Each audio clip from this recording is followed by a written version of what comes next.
Alright, everyone start a new one. I'm Okay. sorry. Get ready. Let me know when you guys are ready, actually. I'm ready. Okay. I'm So, ready. go. Okay. 3, 2, 1, go. Warning. This podcast may contain spoilers as well as coarse language. Okay. Viewer discretion is advised. Tootaroo mofos, welcome to the R Anime Podcast. We're kicking off the new year, even though it's like 3 weeks into the new year, with a new season and a new seasonal impressions, and some old friends who I love. They're near and dear to my heart. You know them, you love them. We have Fate Steel Taylor. I'm here to chew bubblegum and talk anime, and I'm all out of anime. Oh, Yeah. I'm not sure how that's gonna help this podcast, but thank you. For I'm being just here. gonna chew bubblegum in Morse code, and everyone's gonna have to figure out what it means. Interesting. That's unique. Wow.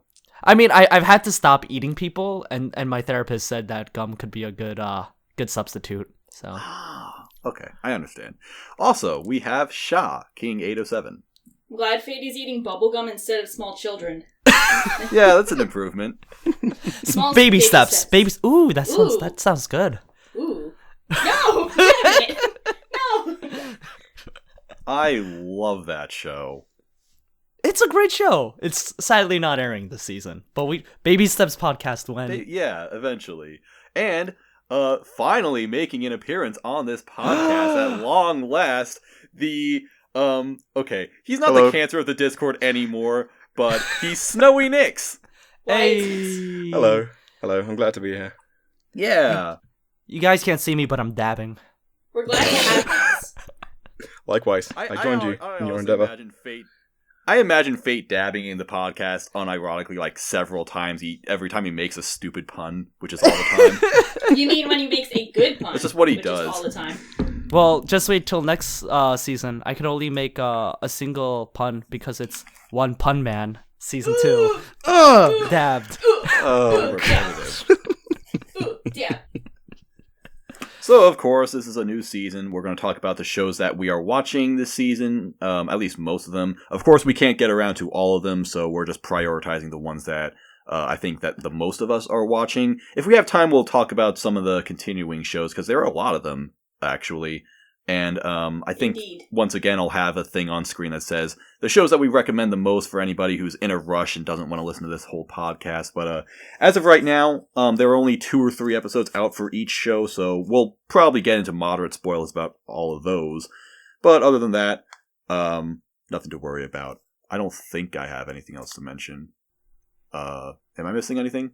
Well, you might want to let people know that we have a weekly podcast that's airing on Thursdays at Eastern Time each week about one of the airing shows, although the name escapes me for some reason. Oh yeah, that's actually the first show on the list. It's called The Promised Neverland. Which, Ooh. Yay. yeah, we are doing a quote-unquote weekly series. We don't actually know how long this is going to last.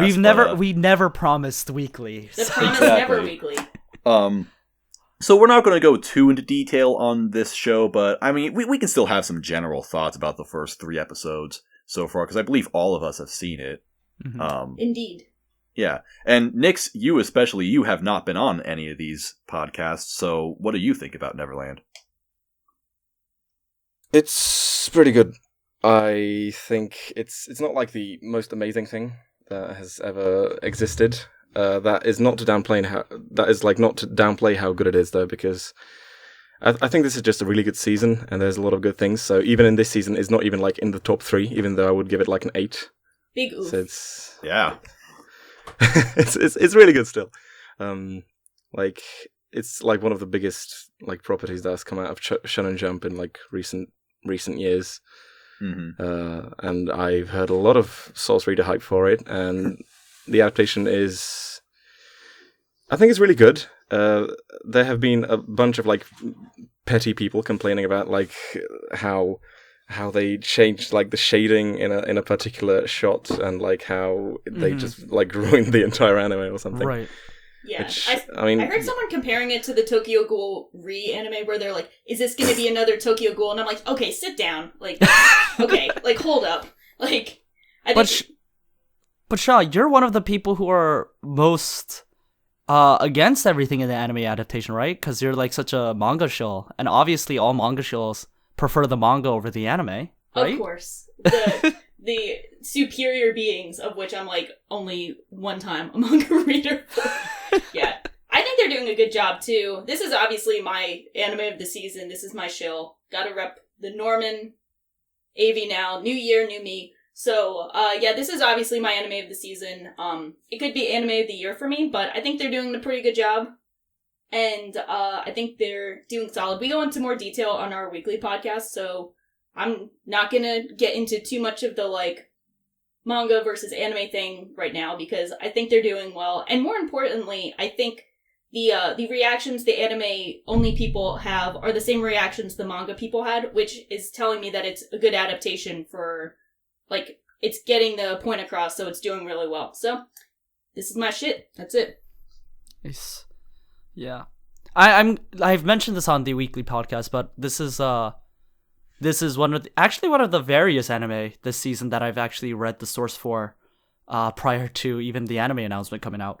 But it's been interesting and I've been enjoying it. I think no spoilers, but I think it's I think someone on this podcast, I forget who, mentioned that Oda called this like the next Death Note and compared it well to that.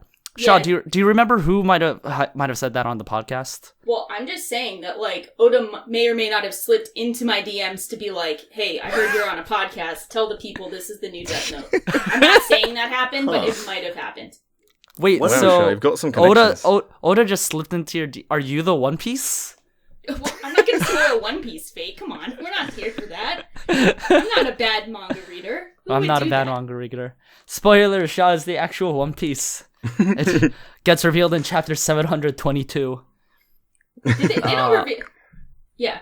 Yeah, but anyway, like about the show, I feel like it's a really good adaptation, like at least in the way of like direction, because I'm not usually the kind of person who like tends to notice like all the subtleties in a show's direction, but like Neverland has had some really good moves. Like for example, the first episode, which I was enjoying it. I thought it was really good, like a really good like mood setter. Like it set the atmosphere really well, and like the peaceful but somewhat like unsettling life that they lead at their orphanage, and it did that really well. Like for example, that one scene where it's shown how they're taking a test and stuff. And I saw some manga readers complain about, that wasn't as good as the impact that you got when you looked at the manga panel or something. But I felt like the way that it was like combined with the music, and like they had those kind of pens or whatever they are. They looked like, and they were like doing those movements across those barcodes or whatever. I like, the test that they had, and it was like synced up to the music in a really cool way. That felt like it felt cool, but like pretty unsettling at the same time. And like for example, when they were running through the forest and the big clock visual just was inserted into the landscape. That felt pretty interesting to me. But then at the end, when of course the big twist came, when they came to the truck and found their little friend, dead. I thought about like, beating around the bush a little bit, but she was well and truly dead. So, they found her like that.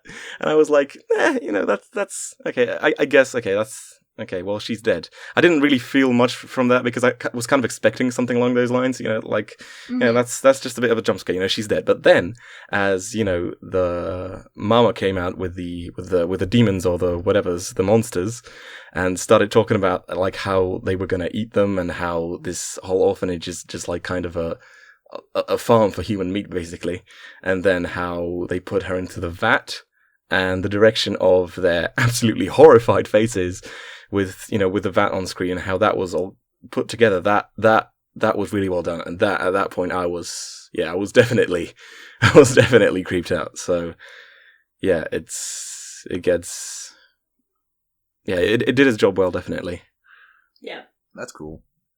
On the subject of being a source reader, this is a very interesting sort of time for me because back in 2016, at the very beginning, that's when I got into the anime community. And my strategy was I was just going to forget the classics or whatever. I just wanted to get into the community, and of course everyone's focused on the seasonals, on what's going on in the now. So I absorbed everything that was going on at that time. Because I'm thinking, if I just do this, then even though I'm going to be a noob for like 3 years, we're going to look back at all the stuff that happened in this year, and I'm going to be really cool because I'll know everything that happened. So Neverland is the first manga that I picked up on like the day it came. Well, it was like 2 days after the first chapter hit. Oh shit, we've got 2 OGs in here. Nice. Wow, you're an early adopter. Yeah, because I was just on 4chan, and this was just getting a lot of buzz. So I was like, I'll check this out. Maybe this will pay off someday. I'm not really making any interesting point. I'm just saying it's very interesting because I'm now at the point where it's like, I'm kind of a noob, but at the same time, we're now getting adaptations of stuff that I was around for on like the first week of the source. So you feel I just think pretty that's old. really interesting. Yeah, it's like I'm both old and new at the same time. Yeah. When the first time that happened to me was with Shokugeki and Nisekoi. And when that happened, I was like, man, like, I was really, because like when you read the first chapter of something and like, you know, there's no expectations for it, and then turns into an anime, you're like, wow, that's a jump. Hey, Yeah. shonen jump.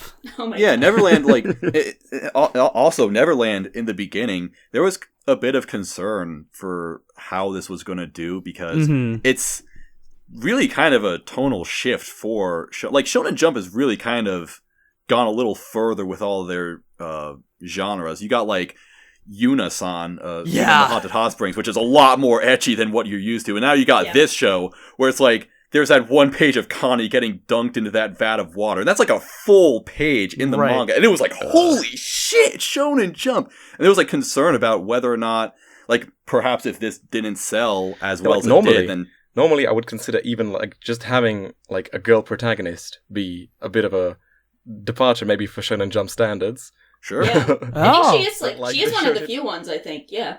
Yeah, but like this show did, a lot more on top of that.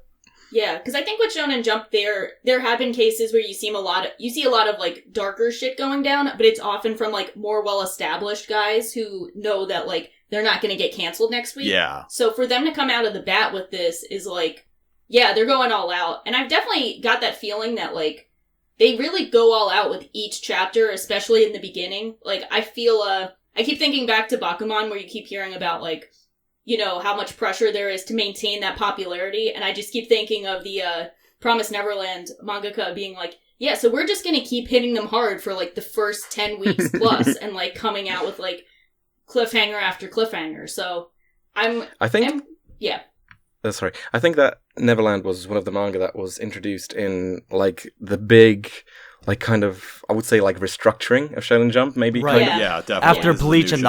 Naruto had ended. Yeah. After Bleach and Right. Naruto ended, and they even cancelled that, like, whatever manga that it was, that Kochikame that ran for 40 years Oh, yeah. in Shonen Jump Mhm. and stuff like that. So I felt like at the time they just kind of put in a bunch of, like, new, like, fresh meat, so to speak. yeah, the young bloods. Yeah. Right. Yeah, they Just definitely to have see been what doing a lot stuck, better yeah. with this Yeah, show but- and this show and Dr. Stone and Kimetsu no Yaiba. Oh, yeah, are And those three, leading those the They three. Can charge. Never Learn. I think that's like, I don't know if that's as big as the other ones, but that's Oh, that's another Shonen Jump? one. Which Yeah. one? They Never Learn. It's like another. Oh, right. It's like another harem thing. Okay, I that's did not getting know an that. adaptation soon as well, isn't it? Yeah. Mm. Yeah, I think So all I of guess those are they getting never adaptations learn, this huh? year. Guess they Jesus. never miss, huh? But anyway, it's just funny Don't seeing do this. Neverland have an anime and it's doing so well now, because I remember there was a bit of concern about, like, this was possibly so dark for Jump that maybe if it didn't sell as well as it did, then they would put the axe on it pretty early. But no, things are daijobu now. And Maybe their not for manga's the selling characters. very well. The manga's Oh yeah, selling. it's huge. Yeah, It's huge. It's I- big in Japan. Yeah, they're doing really well. I think it's really cool to see, because it is like not really what you'd expect from Shonen Jump, and I hope that this incentivizes more people to like do the really cool out there series, do the mind game series, push the envelope. So hopefully we continue getting like more cool stuff like this. Yeah. So Mhm. Neverland's pretty cool. Everyone should check it out. Everyone should check out the Promised Never Weekly on the Our Anime podcast. Yeah, and I just want to say one more thing. Uh-huh. Like, some people have been a bit kind of iffy about the new caretaker that got added, that Sister Chrono or whatever her name is. Yeah. Because, the way her character design looks, there's maybe like a bit of a, a black stereotype with those big lips and whatever. I can tell you, I couldn't care about that because the way the anime portrays her, she makes faces that are so creepy. Yeah. Just even like I don't think I would say like that works in his favor, but like I'm way too preoccupied with like her being creepy as hell to worry about that. Yeah, because we had to talk about it, and I don't think the claims that her in the manga or even now that she's like a black stereotype really hold ground, because I think that it's kind of projecting kind of Western cultural ideas and our history of portraying black people in like exaggerated ways and like in a really negative light, whereas this feels kind of like they're not thinking of that at all, and instead she's kind of the foil to Mama, who's like, Mama is very like composed and collected, and then Krone is just like completely out there, somewhat batshit insane, but like also really spooky. So, and I think she very physical. Yeah, like really like an absolute unit. So yeah, she's like, I think she's just kind of supposed to be the opposite, and she's a character that gets like, she receives characterization. She's not presented. Wow, as, like, spoilers. I knew you were going to get a bit iffy about that after the One Piece reveal, but I wanted to be like tiptoeing around that. She's treated well as a character, so I don't think she's meant to be like portrayed in a negative light as I wanted to say African American, but she's not in she's not in America, so as like a black person of color. The one thing I will say is with Krone versus Mama, the difference I feel is that like Krone has like a very large presence, whereas Mama has like a aura. Like she has like, and she just like projects this aura about her, and that definitely in her way is terrifying. Whereas with Krone, the way she's just like so physically imposing, and of course like all these characters, she's just kind of in your face. You're right, and they're like children too, so they're like tiny motherfuckers. Bite-sized, one might say. No, no one would say that. No one would say that. Thank you. And like she's just like towering and just like fit. Because like I don't know, maybe it's just me, but I remember like I went back to my old elementary school, and I remember going there and like walking through it after I was like in high school or something, and just seeing my old teachers, and I was like, wow, like everything feels so much smaller than it used to then, when back then like everything felt just so like exaggeratedly bigger. So exactly, like from the point of view from like the main characters, because they're children, and they and Mama and Krone have this kind of, just like you said, they have this sort of contrast where that when the children go out into the forest, they kind of fear that the Mama may be monitoring them. She's kind of always like watching from the shadows, and Krone is the exact opposite. She's just like in their face, and like she could be next to you at any time. She can just find you, because as you said, she's just a lot more physical. And that scene where she was like chasing down Emma, and that was pretty creepy. Ooh, the sound design. Oh, yeah.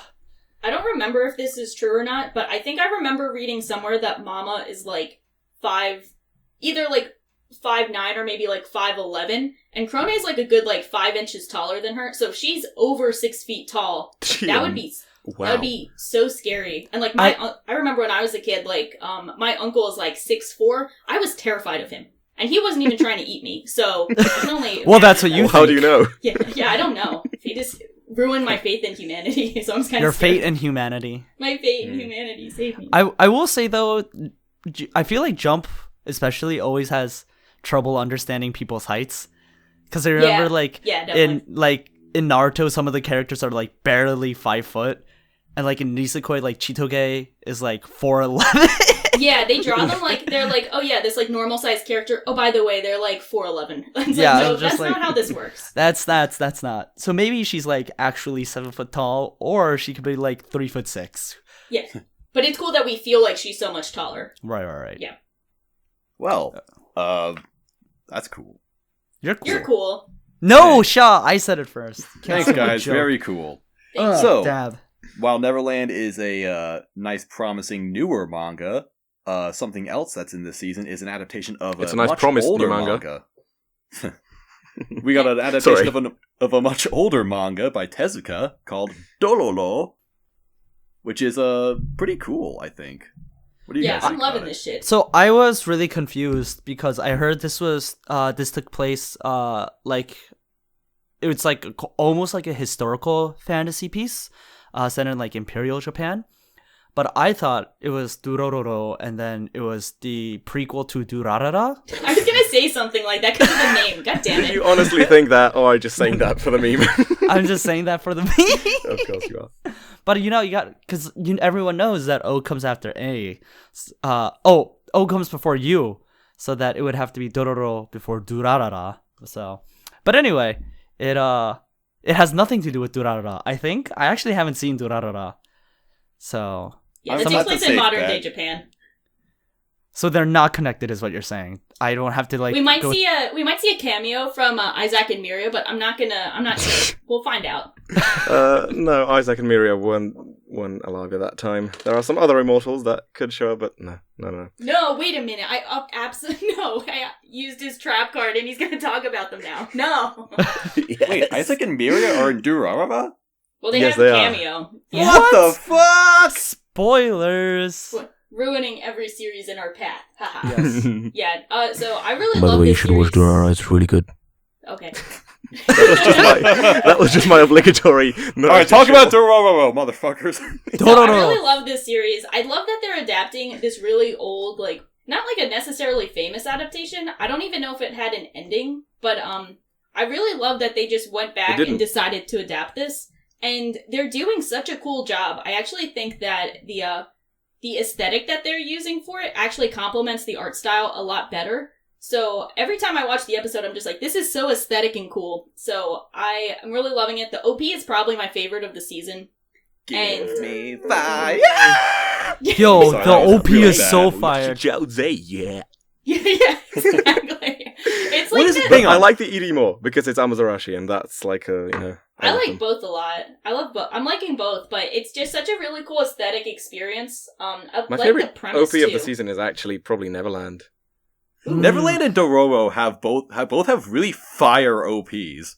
Yeah, Yeah, they actually Yeah. literal fire. yeah, literally, it mentions that word fire several times. Yeah, Both of Fire. them. Yeah. Fire. yeah. When you have to be so fire, you have to mention that you're fire. Shaw talk. Yeah, but wait, I wanted to hear what Fate thought because I think he just saw it yesterday Yes, this is true. or technically this morning. Yes, so because I am really good at scheduling things, and also it's not like I have other commitments like my last semester of law school, I have been able to watch airings the day they come out. So it's not as though I was up until 4:35 a.m. watching airings. Definitely did not happen. So I was watching Dororo, and my goodness, it is a lot of fun. So Mappa Sha, as you said, they are doing this. They are producing this anime, and it is an older anime, and they've done this before, which Ushio Totora, Yeah. which I watched way back. I think it was like 2015. It was a 3-core anime. They fully adapted an old manga, and they did it pretty well. Unlike some Mappa anime, it did not have as severe animation problems or budget issues towards the end Or suspect endings. or suspect endings. That's like those a Mappa staple for me at this point. It's like, oh, our It anime's really is. doing well. Last 3 episodes, let's tank it for a season 2. Let's go. yeah, and then it's like, oh, like it looks really janky at the beginning, but then it cleans up, and then it just looks super janky again. Mappa for the win. But yeah, no, with Dororo, so I really like sword, like Imperial Japan pieces. Samurai like- stuff. Yeah, like I love Katana samurai Gatari. shit. Katana Gatari is one of my favorites. I really love Rurouni Kenshin, the Trust and Betrayal OVA. Who has the same director. Yes, as this, which I think really shows in the fight animation. Of course, I would say, I mean, we're only 3 episodes in, and Trust and Betrayal, it's like fight animation is freaking legendary as hell. So I'm not quite ready to put Dororo's fights on the Rurouni Kenshin par, but this has just been really fun. The music's been great, and yeah, I really. There's just something about it that keeps me intrigued. I don't know if I am ready to say like, oh, I'm going to definitely love this, or if this is definitely going to be one of my favorites, but I'm going to be watching this continually, especially because I do have an Amazon Prime account, and I might as well be putting the I always forget that like Amazon Prime comes with like a bunch of anime free streaming. To be fair, I think Amazon Prime themselves forget, and then sometimes they don't sub it on time. So it's natural to have like a lapse in judgment when Amazon is also responsible for Remember Anime Strike or whatever it was, or like Anime Zone or that they had? That was so bad. Anime Zone is Gigak. Oh shoot! Remember Same when thing. Gigak was the Anime Zone? Good times. Oh shoot! But yeah. Yeah. I think They have like a running joke on like he sometimes appears on the anime man's videos, and they have like a party game of like guess the anime thing or like something, and they have like this joke of like whoever wins gets the Anime Zone title from Gigak. Wow. Yeah, so it's So, but anyway, I wanted to say about Dororo. Well, not exactly about Dororo, but Tay, you mentioned that you had like this period of staying up way too late just to catch up on seasonals. I stayed up until until 4 a.m. today. Oh gosh, Same. nice. Nice job, fam. Yeah, yes, 4 a.m. squad. But I was watching Handshakers. Oh, that's not nice. No, Not nice, never fam. mind. All right, I'm out. Goodbye, guys. This is why we have Nyx on the podcast this season. So Dororo, I think it's cool for what it is. At least, I like the animation quite a bit. Wait, what? I said it's cool for what it is. No, I didn't know how else to put it. I know what you mean. Sorry, I was just Like- giving you shit. The art style in a way isn't like super high quality, but I think the animation is kind of good. The fight choreography is actually pretty decent. I like the first episode where the guy he caught the kid like with his back and pushed him onto the like that was pretty dope. And then the way he slashed up the bridge as he was running across it, that was pretty cool. I like how Hyakimaru is like legitimately silent. Like it's not just a sort of gimmick thing. Like he's a silent protagonist, but maybe like every episode he'll say two things. Like no, he legitimately doesn't talk, and I think that's really cool. He can't hear either. And this he is doesn't cool hear, because, doesn't see. Because in the like also, 1969 anime, they had him like talk like telepathically to them or something. Yeah, And that's what they had. Yeah. Yeah, and that I don't like that. I think this is a really cool decision. What they made him like eventually regain like all of his humanity pretty much. And Yeah. it's really cool. Also, it lets Mappa save money on voice actors, and we Well, know he they're has- always. Well, we don't know because he has a voice actor listed for him on Mal. He does, yes. He's been casted, but so I can only assume that he's going to get his vocal cords back at some point. Yeah. Or he only says like one thing, so they only have to bring him for one day. That'd be pretty dank. Wait, That'd hang be on. pretty This cool. is a girl. This is a 14-year-old girl who's voicing this character. Wait, no, that's Dororo. No, that's Dororo. I'm sorry. Yeah. So I'm sorry. I'm stupid. Hi, stupid. I'm Tay. But Nice some to people meet have been you. saying that Dororo is a girl or something. I don't know. I think they're a guy. I think. Hmm. I don't I know. think they're a child, and they're a that child. means that as long as they take their tests, they could be very delicious in their near future. That's all I care about. Don't even say that anymore. That joke is over with. Shaw's like plotting how to kill me. By the way, I was like trying to think of a good comeback, but I was all out, so I was like, I gotta wait for the next one. Like, So this is not my Hyakimaru stuff. is a cool dude. I like Dororo, the character. I like that he's a shitlord. Yeah. Like the Quite first literally. episode. Quite literally throwing shit. Yeah, literally, actually. But like the first episode, he like tries pawning off these dudes' stuff and like legit almost dies from it. I like that this show isn't exactly trying to I don't know, be nice about it's because it's a different time period. So it would make sense. Like, yeah, fuck this kid, completely useless garbage piece of shit asshole. Kill him. That's cool. Yeah. I like how, it definitely feels like everyone has, like, very authentic reactions to everything, both from, like, in episode 3 we recently saw, it was a backstory kind of on, the doctor guy who goes around and gives people who have died, like, prosthetic limbs. And it was kind of cool because he had Well, some... not people who have died. People well, who've he did lost to their people who limbs. have died and lived. Now he's going around and giving it to people who have died.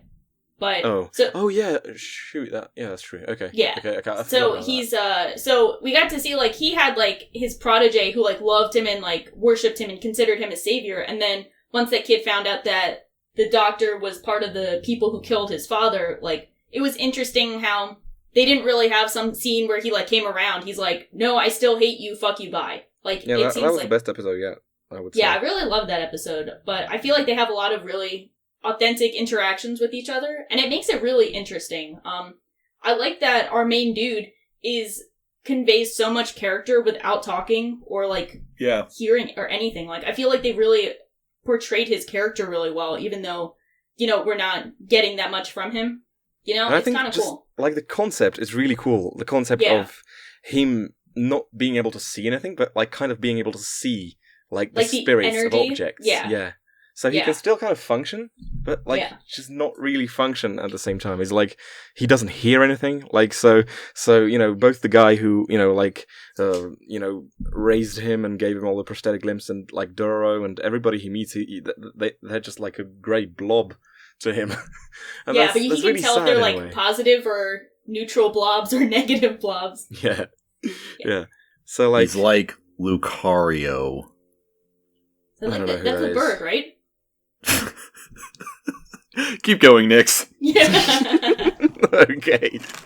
Well, I mean, I just want to say one thing, that baby Hyakimaru is legitimate nightmare fuel. Like, oh my god, that is actually disturbing. Horrifying. That is disturbing. And I Like, love that the the way- mother's like, yes, he's my child. I am going to protect him. I'm like, no! Yeah. Throw him in the fucking river. Holy shit! Like, in a way, I guess I can, like, maybe understand her, because, I mean, she literally just, like, spent, like, 9 months carrying him and stuff, and now he Her is born maternal and- instinct. Yeah, pretty much, but, like, at the same time, wow. Ugh. I like how everyone talks about how, like, Guts started his life suffering because he was born from, like, his hanged mother's, like, fetus or whatever. Yeah. But we got this dude he doesn't even have skin. Like, this dude has nothing. He's and just his a life skinless, like a skinless body without any limbs, with just a head, without It's like a Yeah. jack without eyes, and just Yeah. about all he can do is like breathe. And Has that's, like, anyone had a that's, like, worse it. start to life? Like, Yeah. less advantaged start? I can't think of them. Yeah, and his dad sold him off to demons and got a literal Harry Potter tattoo from it. Yeah. Yeah. The boy who lived and he got a lightning scar. Yeah. That's cool. Yeah. Anything else to say about Dororo? Some good shit. It's good It's shit. cool. Yeah, I think we all recommend it, right? I think it like this is a manga that was penned like in the 60s, and it's amazing Tezuka. how with this adaptation it can feel like really fresh. Like if I hadn't known that this was like Yeah. such an old manga, that like maybe I would like think maybe, wow, that's a bit of an odd name for a series, but that's like it. Otherwise it would Yeah. just feel like any other new show, and it's really cool how Mappa is able to pull off this adaptation so well. Yeah. I mean, it's what's his face, Maruyama, the former Mappa producer who formed Mappa purely so he could just do his passion projects. You and mean not worry- Madhouse? Yeah. Yeah, okay. No. Yeah, the dude who used to be at Madhouse. What Yeah, did yeah, I say? exactly. You said a former Mappa producer, so that doesn't Oh, really sorry. make sense. Former Yeah. Madhouse producer. He came to Hang on, I just Madhouse. want to look up this guy real quick. Let's just have a quick... Okay, never mind. I was thinking that this might have been the same guy who did Onihei, because I got somewhat similar vibes to that show, but that's not. Sorry. Oh no, this is Osamu Tezuka? What? Yeah, it What? was the Yeah, it's a Tezuka manga. Yeah. When you said Yeah. Tezuka, like, it didn't register with me. Yes, it's That it Osamu was like Tezuka. yeah, what? Yeah. Okay. Yeah. And Dororo doesn't actually have like a proper ending. The manga only Yeah. ran for like 4 Right, volumes. right. I know So- we had mentioned that, but oh wow, okay.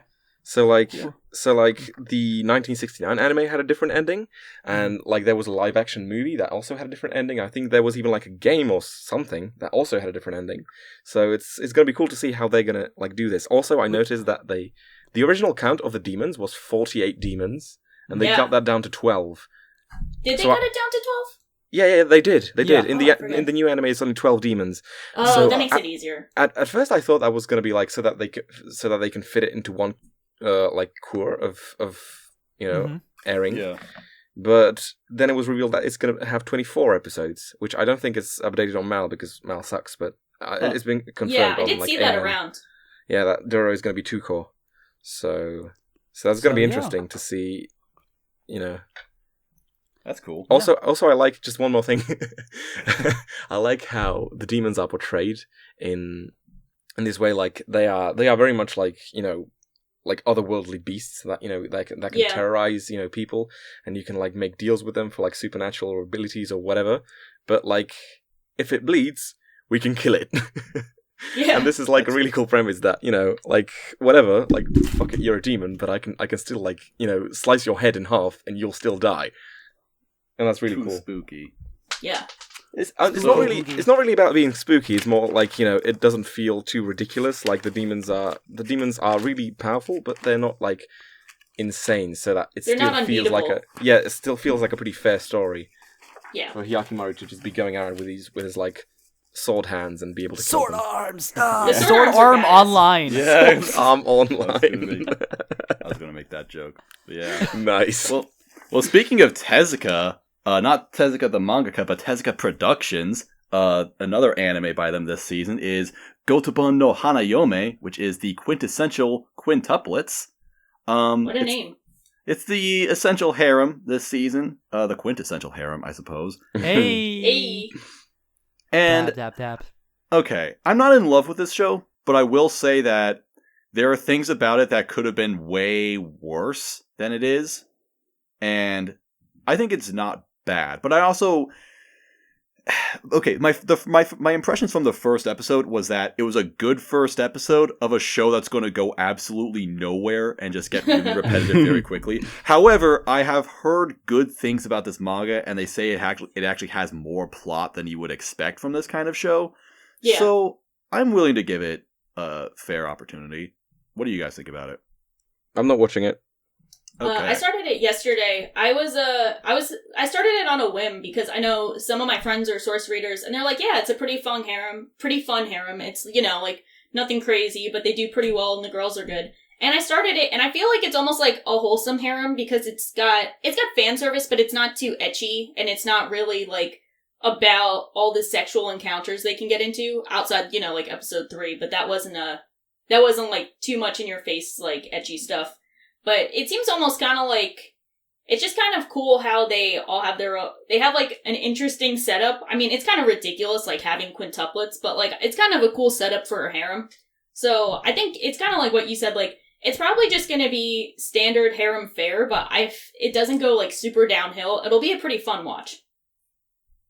The thing that I specifically want to mention that the way it's surprisingly good and how they could have easily fucked this up is that, okay, so the premise of this show is that the main character has he's about to get a tutoring job after school.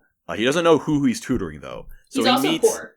Yeah, he's also really poor. He needs this job. So he encounters this one girl and then does something, and then she hates him forever. And then throughout the episode, he encounters 4 other girls, and then he gets to this place where he's supposed to tutor somebody, and he realizes that he's tutoring not only the girl that hates him, but also her 4 sisters who he encountered along the way. They're all quintuplets.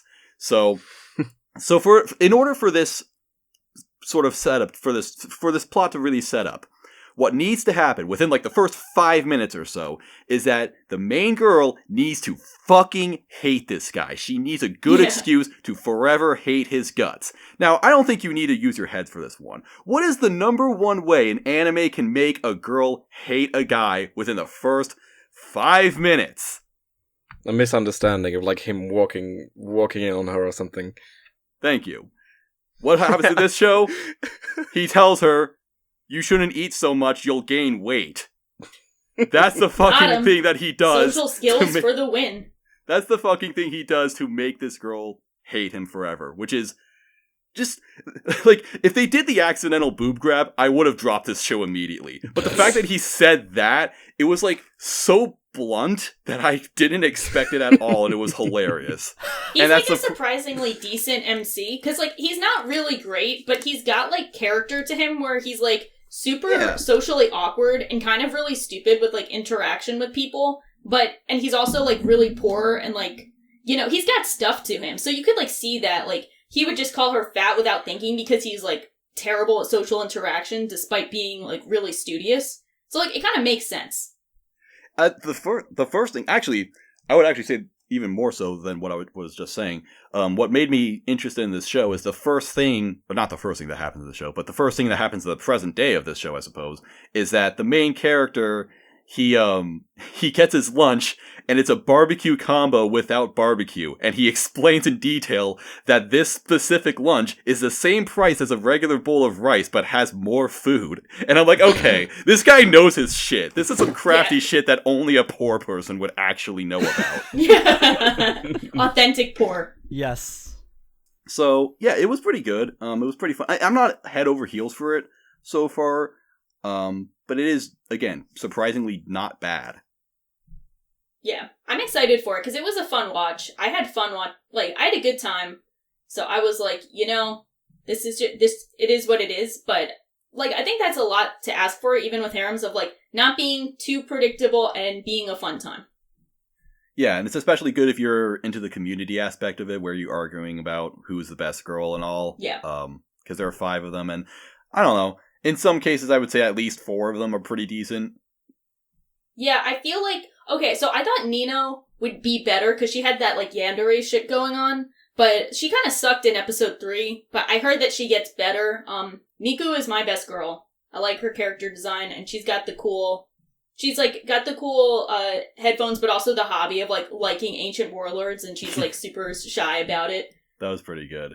I thought this girl was I thought she was voiced by Inari Minase. I'm surprised. No, isn't she voicing the main girl? Inari Mina? Oh my gosh, she is! What the fuck? Yeah, so they got a stacked voice cast. How did I get that? Because Hanakawa is, who is it? Ichiga? Yeah. Yeah. Yeah, it's got a stacked voice cast. And then, Matsuoka Ayane Sakura was your person? Yotsuba? Yeah. Yeah. Yeah, Yotsuba's so they got a stacked voice cast for it. So it's kind of fun just seeing, the characters voice, different... The voice actresses voice, different characters than usual, I'd say. Yeah, sure. Yeah. And then Kirito is the MC. Hilarious. The Kirito is the MC. Yeah, that's all I got to say about it. It's good. It is fun. Cool. I probably would have picked it up if I hadn't specifically decided that I'm just not going to pick up as much shit this season. That's fair. Yeah. I would say that maybe okay, if I didn't watch this show, my life wouldn't really be any worse or better. Yeah. If you're interested, check it out, but it's not a must-watch. But if you're watching... Yeah, if you're someone who watches 10 shows per season, then this is a good ad. Yeah. So, yeah. Big agree. Also, something that's really fun is Kaguya-sama, Love is War. Yes. Okay. Love is war, love is war, love is war. So, I've got a lot of notes here. The notes are back, by the way. Oh, wow. I have a lot of stuff written down, geez. but I think that everything that I have written down can be summed up in 2 words. Holy fuck! This show is so good. I love it. Yeah. It's great. Yeah. This it's is a lot great. of fun. Yeah. This show is directed by the guy who directed Rakugo Shinju, and apparently this guy did 30 lines of cocaine before he started working on it, because he is just gone...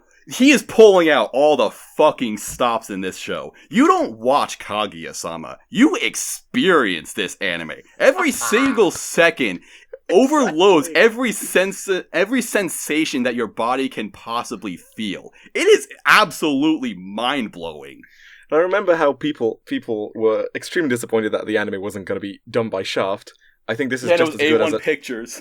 I think this is just as good as we could have gotten with Shaft, honestly. Yeah. Well, this director is ex-Shaft. A lot of the staff on this show is ex-Shaft. Okay, well that makes sense now. Yeah. Sasuke. That's why it still has a very Shaft feel, and A1 Pictures does do a lot of freelancers, and so a lot of expats. So it would make sense. Exactly. Well, I mean, every second of the show is an experience, except for the fucking recap at the beginning of episode 2. That was bad. They zipped through it in the 3rd episode, though. The thing. Oh, thank God. The thing that made sense for it. Oh, yeah, is it? No, it just came out. Yeah, it came out this morning. Oh, I didn't watch it. Okay. Well, then that's good to know at least. the thing I would say about, so I am a manga reader, all caught up on the manga. Like, I've been reading this the last 3 years. Like, so I absolutely love this manga. The thing about the recap is it almost felt like it was paying homage to the actual manga, because the first 10 chapters were in one magazine, and then either the magazine folded or like something happened, and then the manga went to a different magazine, so it had to do like a soft reboot. Huh. So to me, I was like, oh, like, it's kind of funny because like within like between chapter 1 and chapter 11, like they had to do the same introduction again. So to me, I was like, oh, okay, like that'll be kind of interesting if they actually do it, and they did, and I was like, okay, that was fine. Then I checked episode 3 to make sure it wasn't going to be like an every episode thing. But yeah, so it was like a nice way to, I guess, pay homage to the anime having like 2 weird beginnings Nice, cool. with I'm okay literally with that. the same intro I'm both okay with that. times. That's cool. But yeah. So I was nervous though, because I love this anime. I just love like all the moments, and especially when the president imagines the how cutes. Yeah, that's like the standout. That's like the most iconic panel of the Yeah, and a manga. bunch of manga readers like threw a fit because Crunchyroll didn't translate it as how cute. I think they did, like, moving forward, so Yeah, maybe they did they it in heard episode everyone 2. crying over it. Yeah, and I was I'm just watching like, a fan oh, sub man. release as GJM, Good Job Media, I Ooh. think, and they translated it as "Isn't that just adorable?" Which, No, No. it's I how don't know. cute. I don't know. It That's is just odd. how Why would cute. they do more and do worse at the same time? I mean, I kind of understand it because in Japanese it's in like an extremely posh way. It's like Yeah, it's like, koto. yeah, Yeah, how so that's- how cute it is. Isn't Yeah. this quite cute or Yeah. something like Yeah. that. So But the like- subs translated as "Isn't that just adorable?" Which I'm okay with that, honestly. Right. Personally. But like, as someone who is a manga reader, just like getting that how cute and like getting it over and over again, Yeah, and that's each how you time get they your do kicks. it is different too. Like Yeah. both in the manga, like the shading is like it's usually with just the black inked background with her saying how cute, but in the anime they've like changed it a bit, couple of times the way the president thinks of it. Mm-hmm. So it's been a lot of fun seeing it that way, and the just so last year, another one of the or a couple of seasons ago, I don't know if it was exactly a year ago, but one of the other anime I had seen that I really liked, or that I had read the manga for, was Takagi-san, oh yes. and I really liked the Takagi-san manga, but the anime I felt like it didn't add anything much of in the adaptation. Like, and I love Rie Takahashi. Like, I love her as a voice actress. Oh yes, and Shiostaki is just perfect. so I really liked her as the VA for Takagi-san. But I feel like I feel like I would just rather read the manga than I really liked the Takagi-san anime. I haven't read the manga, but Okay. I felt like Takagi-san was my anime of the season, winter Oh wow. 2018. So I really so liked exactly it. a year ago. Yeah. So it was Yeah. really good, and but I completely understand that. Like as an adaptation, it felt like kind of standard. Like it just kind of did what it had to do. It was just like a very basic adaptation, I would say. Like, But with Kaguya-sama, I feel like they really went- taking like the narrator is one of the most hilarious fucking parts. oh my of god, the Kaguya. narrator is he's amazing. I love him. Oh man, like his I voice. can't wait. There's a couple of He moments where like talks the like narrator, this. the It's really- narrator is it's just really gonna have like good. some really great moments coming up. So I'm looking forward to that. So they're handling that well, and especially the when they did the love advice. Yeah, that scene was so Skit? funny. Great. I love when he did like the kabe down, what he tried to say was like the kabe down instead of kabe don, and like it's one thing to do it in the manga, but to hear like the sound of like his hand hitting the door and like Kaguya-sama be on the other side, and like it just felt like a lot more. And then like the way his voice completely changed once he realizes Kaguya is behind the Yeah. door as he's about to like trash her, and yeah, so like I'm already really looking forward to this because they do a lot of running gags in Kaguya-sama, so like a lot of the jokes get used a lot. And one of them is the Kaguya like thinking Fujiwara is like absolute garbage and not even a Yeah, human that being. that was like some relatable shit when it's like it looks like her friend is like kind of moving in on like like moving in on the president and like getting the food when she wants it. And it's like, you know, I thought I could trust you, but you're just human cattle. I was like, you know what? I think we've all had that moment with like our friend is like moving in on someone we're interested in, and you're like, are you pulling this shit on me right now? Like, do I have to destroy your existence? And that was just so great to see, like... Right.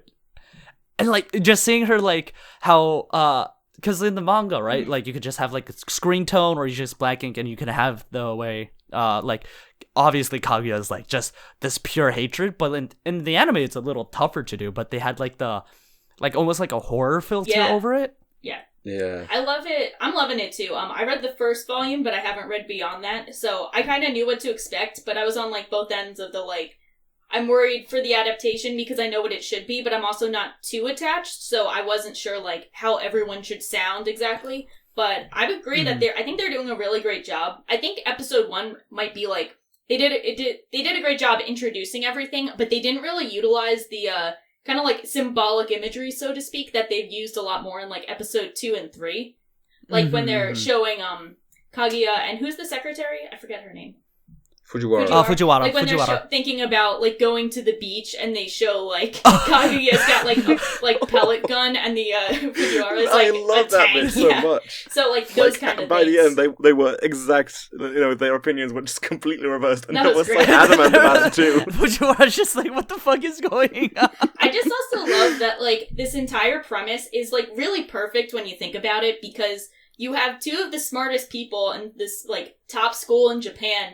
And they're so smart that they overthink everything to the point where they act ridiculously stupid every episode. You know, like like that juxtaposition between high intelligence but like too much intelligence leading to stupid things, I think is really funny and makes for some like comedic gold. But I love it. They've also done a good job of being like really heartfelt at times, especially in episode 3 they did a great job, because I wasn't worried, but I was having fun with the like the usual antics of, you know, they both have like a misunderstanding and how the other person is thinking over a situation, and then they say like who wins and loses. But episode 3, we got to see a bit more characterization for Kaguya in a really sweet way. So which chapter did they adapt? it's the one where she walks to school. Oh, yeah, because they're doing it out of order, I think. And yeah. Which is why I thought it was Shaft at first, because they also did that for the Nisekoi second season adaptation, which I was kind of sus about, but they are doing this like way out of order. I think they've done it pretty well, where you don't get it. They've done a good job with like how they've ordered it, but I really like that because it was kind of a break from the usual, but it was still really fun, but also really touching. So I'm like, I'm a big fan of what they're doing. It's also one of like my favorite of the season. Probably top 3. I think I'm going to say top 3. But it's a really stacked season, so. The thing about it being out of order, I think makes sense. One, because like, except for a few chapters here and there, continuity doesn't matter too much. Except when the Kohai comes in, and like, you get introduced to him. So obviously, like, those chapters have to come after his introduction. I know there was like, and I hate when source readers do this. You're one of them, you know. But I'm going to be that source reader, where it's like, when you read the manga, there's like a chapter or like an arc, and then you're like, oh, like this would be a great anime finale. Like this would be a great way to finish off a core, and I think that's what they're trying to go for with this going out of order and like jumping a bit, because it looks like they're trying to adapt like 2 chapters per episode, which means they wouldn't quite get to this one, but if they skip a couple and rearrange just to make sure we get that to as the finale, like I'd be thrilled. But again, the last time I wanted that was Takagi-san, and we didn't get that chapter to end it. But we did get season 2. We did get season 2, which I'm super hyped about. Do you think that they would do a season 2 for this when I feel like the manga is wrapping up? That's what I've heard, at least. So do you think they would do a season 2, or is this just kind of like they're going to do one season and then let the manga end and that's it? With Kaguya? Yeah, I think with Kaguya, I think I guess it depends, because it is selling well. And I A1 Pictures is pretty good with sequels, at least for like maybe like for like Sword Art Online and stuff like that. Well, we also saw Grimgar not get a sequel. But did that sell that well? Good. Yeah. Hey, that's a fight for another time. I don't think it sold that well. Consider it didn't sell that well because Grimgar isn't on the same tier as Kaguya, which is like one of the biggest series. Yeah, right. So, and Kaguya is one of those things where it's like, it's like I would love to see a full adaptation, but I don't know if it would be one of those shows that get a full adaptation, right? Just because it's like, well, then again, Takagi-san, I would have never expected to get a second season. So maybe, but Takagi-san also has like 3 spin-off manga. Oh, yeah, sure it does. One of them about those 3 annoying girls that I just felt like were the worst part of every episode. And the other one is like a spoiler, so I can't mention that. Yeah, but that looks really cute. I would love to watch that. I would probably read that at some point. Oh my gosh, it's such a cute spin-off. But with Kaguya-sama, I feel like they could continue to adapt, but it would be like... I feel like you would only be left with the people who really like Kaguya. It's because it's not going to like drastically change. Like what you see is what you get, kind of thing. And sure, there are some arcs that are like really good, and like you saw today, like Kaguya-sama is actually surprisingly really good at handling the sensitive nature, and like the sentimental aspects of like having all these kids in like a super high preppy school, and like other like a lot of the main student council especially are going to get very good backstories and like characterization. Nice. So I could see them doing more, but I wouldn't be mad. This is one of those things where I'd be like, oh man, I'd be psyched if it got a season 2. But I'm just glad it got a season at all. The thing that, just in general, the reason why I like this show is because this is the exact sort of show where if you described the plot to me, I would have told you that this is the stupidest fucking thing I've ever heard. Because I'm not a fan of, the high school rom-com, oh, everyone has misunderstandings because they're idiots sort of thing. But they take this so far, and they present it in the most exaggerated... I agree with you on that. Then they present it in the most exaggerated and enjoyable and most aesthetically... Like, this show looks so fucking clean. Yes. It's looking the great. Character designs are amazing. All the different styles and animations are amazing. The OP. Oh my god. The translations, the OP is great. The soundtrack is fantastic. It's all just so well done. And like, they really... This is like exactly what I love. Taking a bad idea and running as far with it as you could possibly go. Have you guys seen Right. the sure third if, episode? Did you guys see the ending of the third episode? I haven't seen I haven't Okay, seen the so third you episode. guys gotta see the ending of the third episode. It's insane. Fujiwara is just like dancing in the student council office, and it's all 2D. I feel like it's in ones. Like, it's insane. Oh, wait, I'll have to check. Go on Twitter. A1 Pictures doing ones? Don't quote me on that, but it's like very fluid. No, Sha, I'm gonna quote I you know on you this. would. Literally gonna go on Twitter right now and quote you on this. Yeah, you guys are. It's already blowing up on Twitter where they're like, everyone's like, "What the fuck? This ED is amazing." So if you guys check that out, like, it's just insanely good looking, and I don't even know if they needed to do that. Like, I don't know if like. Wait, the ED is the ones, or the ending The like ED. scene is They the just ones? made another ED for episode 3. What? I don't think. Wait, I love the ED. The EDs were fun too, like, cause it told like a whole narrative too, with like the Kaguya as the angel thing. Oh no, this is like a new one, and they just made like a top tier wow. ED for like no reason. Like they're just literally flexing on us. Here, I'm gonna link it. Yeah, they're just flexing. We are unworthy. I saw your retweet. Yeah. So everyone's like, okay, like weird flex, but I'll take it. Yeah, it's insane. This is it, Chief. This is it. So. I've already posted on the Discord. I said congratulations to Kaguya-sama for winning best overall, best animation, best direction, best ED, best what else best did I girl, fucking say? best Character design, best the art character style, designs best are a lot of male fun VA, too. best female VA in the 2019 awards. Oh, good. I hope so. I hope we don't get like people being like, no, everyone said it was really good, but it's not as good. But like, no, it's actually as good. Like, this is it. So.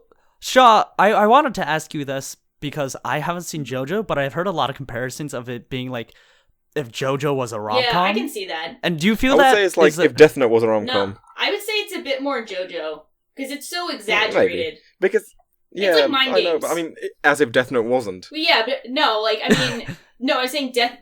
Yeah, I'd say either works. It's like mind games as a rom-com. Yeah, and I love that concept of like mind games. Yeah. It's Promised Neverland as a But rom-com. Yeah, I really like like Death Note is one of my favorite anime. I really like JoJo, especially the fights in JoJo, which like all of them like pretty much come down to a mind game between the two stand users, and that's just perfect to me. And I really like this concept of just, mind games. And, like, for example, I saw, like, I haven't watched Gintama in months, which I need to stop, I need to stop, slacking. I need to stop slacking on that. But the last episode I watched was the mind game one. Oh, yeah, where they were all sat around the, like, hot pot and trying to, figure out the way, like, who could get dibs on the meat. And that was such a hilarious episode. I absolutely laughed my ass off at that. Because they just took this mind game concept and ran with it so well, and it's just, and this is that just in a rom-com anime, and it's absolutely amazing. I love it. Yeah. So I think they're both. It is probably more Death Note than JoJo, but both have that aspect, as you said. Yeah. So as much as I like Kaguya-sama, I gotta say that no other anime on this list no anime that we're talking about this season can compare to the amazing anime of none other than Bermuda Triangle. Colorful Castle. It's back, everybody! The Triangle anime is back! For a backstory, Maz made us watch another Triangle show, and I watched the first episode, and then Fate watched all of it, and Maz didn't watch it. So look, I actually watched this one, okay? I've been burned by the triangles before, and I will not be triangled again. Alright, listen to me. Everyone should watch Bermuda Triangle, okay? Here's why. Because this is, okay, this sort of show comes out every season. The Triangle It's a show where, okay, there are shows that, poorly execute their concepts, or just don't really have much going on, or they fulfill such a bizarrely narrow niche that it's why did they even bother? And then there's a show like Bermuda Triangle, which is nothing. When I say that this show has nothing going on, I'm not exaggerating. I mean, this show literally has nothing of interest going on. Nothing to offer anybody out there. It's amazing that this show exists, and that's why everyone needs to watch it, because you just need to see this. So this anime, it's apparently a Card Fight Vanguard spinoff. Believe it or not, I guess the Bermuda Triangle, the girls in this, they're it's like a themed deck, whatever. But the anime itself is actually, it's a slice of life show, or it seems, or actually I think it's going to be an idol show. The first episode, nothing happened. So, whatever. All the characters are mermaids. They live underwater. Except, here's the funniest thing about this. They're all mermaids, and yet they all just wear completely casual outfits. They just happen to have mermaid fins. My theory is that the normal brain is animating characters as legs when they walk, and then that's the small brain, and that's the normal brain is animating the top half of the characters' as bodies so that you don't have to actually show their legs moving when they walk. And then the galaxy brain is this show where you don't give the characters legs at all, so you can just draw them moving, sliding horizontally across the screen, because that's how fish move. So, yeah. So they're mermaids, but they just wear completely normal outfits. It's actually hilarious, because the first time they reveal that the characters are mermaids, it's there's these two characters who are kind of sitting behind this counter, and you only see their upper halves, and then they have to reveal that they have mermaid fins underneath, because you wouldn't have any idea otherwise, because there's nothing to suggest that this is an underwater setting that this takes place in. So, okay, but you might think, well, whatever, that doesn't matter. What am I going to do? Judge a woman by what she's wearing? LMOA. So, it's more about, you can do interesting things with the setting, since it's underwater and all. No! This is a completely normal setting where, one of the only things that's, unique about the setting is that there's a character who makes coral sugar, and she makes it using a windmill! Underwater, a fucking windmill! What? How does that work? That doesn't make any sense! And there's nothing else in this setting that's that would suggest that it's underwater or anything. They can't even say that it's just fucking Atlantis. It's just a regular underwater village. And what happens in this first episode? Nothing! Literally Nothing happens in this show whatsoever. It's amazing. I couldn't believe that this was a full 24-minute show and there was effort put into this anime by actual people. It's like, how did this get approved? Who is watching this? Why would anyone enjoy this? The character designs are completely basic. Like, actually, that's not actually true. I would actually say the character designs might actually be kind of decent, because you look at the OP, and the character designs actually do look kind of good. But then you watch the show, and the show looks like fucking dog shit. So it's completely pointless. And the characters' personalities, you might say, okay, Lux, you're being a fucking jackass. It doesn't matter what the setting or the characters are. It's about characters having fun times, you know? It's a fun slice of life show. You're supposed to watch it for the girls with personalities. They don't have any personalities! They're all just 5 friendly anime girls who just talk about stuff and explain their personalities, and it's like, oh, ha ha ha, you were about to do this thing because that's your personality, that's just what you do, you're that kind of person, LOL. And it's like, that's the show. That is all the character writing in this show. It's just characters smiling and laughing and being friendly with each other and talking about their own personalities to each other. It's fucking amazing, and everyone needs to watch the Bermuda Triangle! Now I won't be able to live up So let to me get that. this straight. It's a card game, like, spin-off. And it doesn't have any card games. Correct. Play it. So I'm you here said to watch it's like- Bermuda Triangle and play card games, and I'm all out of card games. So you said it's like a card set, like with like a mermaid theme or something? I have no idea what the fuck. I don't know anything about Card Fight Vanguard. I'm watching this show because it's called Bermuda Triangle. That's a hilarious meme. Sounds like a I weird. was just told that, you know, the Mal page says there's a bunch of Card Fight Vanguard spinoffs listed here. And I just read the discussion thread, I guess, but that's about it. Yeah, because I was just thinking that, like, the way this seems to me is probably just like an advert for like a specific, like, maybe like theme of cards, and they literally just couldn't put in anything. Like, everybody who had any kind of creative thought in their head was probably like dead, so they just like filled it with nothing. Yeah, it's pretty amazing. 10 out of 10. Please watch it. I know that something like this happens every season. There's like every season, because we have some fucking weirdos in the Discord who watch this kind of shit. They just watch like the show that whoever could you be talking about. I won't name any names, but there are some people who will like watch every show in the season. They'll watch like 30 seasonals, and then they'll get to something like this, and it's like there's nothing that they offer, and they'll talk about it. They're like, "Why does this show exist?" And then they don't drop it. And it's like, well, thanks, because of you, Bermuda Triangle exists. So I appreciate your sacrifice, everybody. I really think that everybody should watch a show like this in their lifetime, because it's just amazing how there was effort put into a show that has nothing whatsoever. I hate how much you sold me on this show for the memes. Like, I actually hate how, like, enthusiastic you are about this, so that I'm like, now I gotta see it, because Maz is fired up. Like, why do you do this? Like, right now, I think this is a better meme show than, like, even Wiz. Well, we'll get to that later. We don't know if it's Yeah, Conception tier, though. Conception tier is actually... Oh, Jesus. Conception was a great show. I still need to see Conception. He fixed the record. What I have seen is the next show on the list, Domestic Nakanojo, which is Domestic Girlfriend. I'm not the right person to talk Where's about the hype this. for this show? This show? We've been you get hyping hype Yo, for this it, show- okay? I was hyping this to Fate, and he was like, yeah, this looks really bad. I'm like, okay. And then he watched, like, an episode or two. He's like, this is the best show of the season. And I don't really know if he's serious or not, but, like, I'm kind of scared to find out.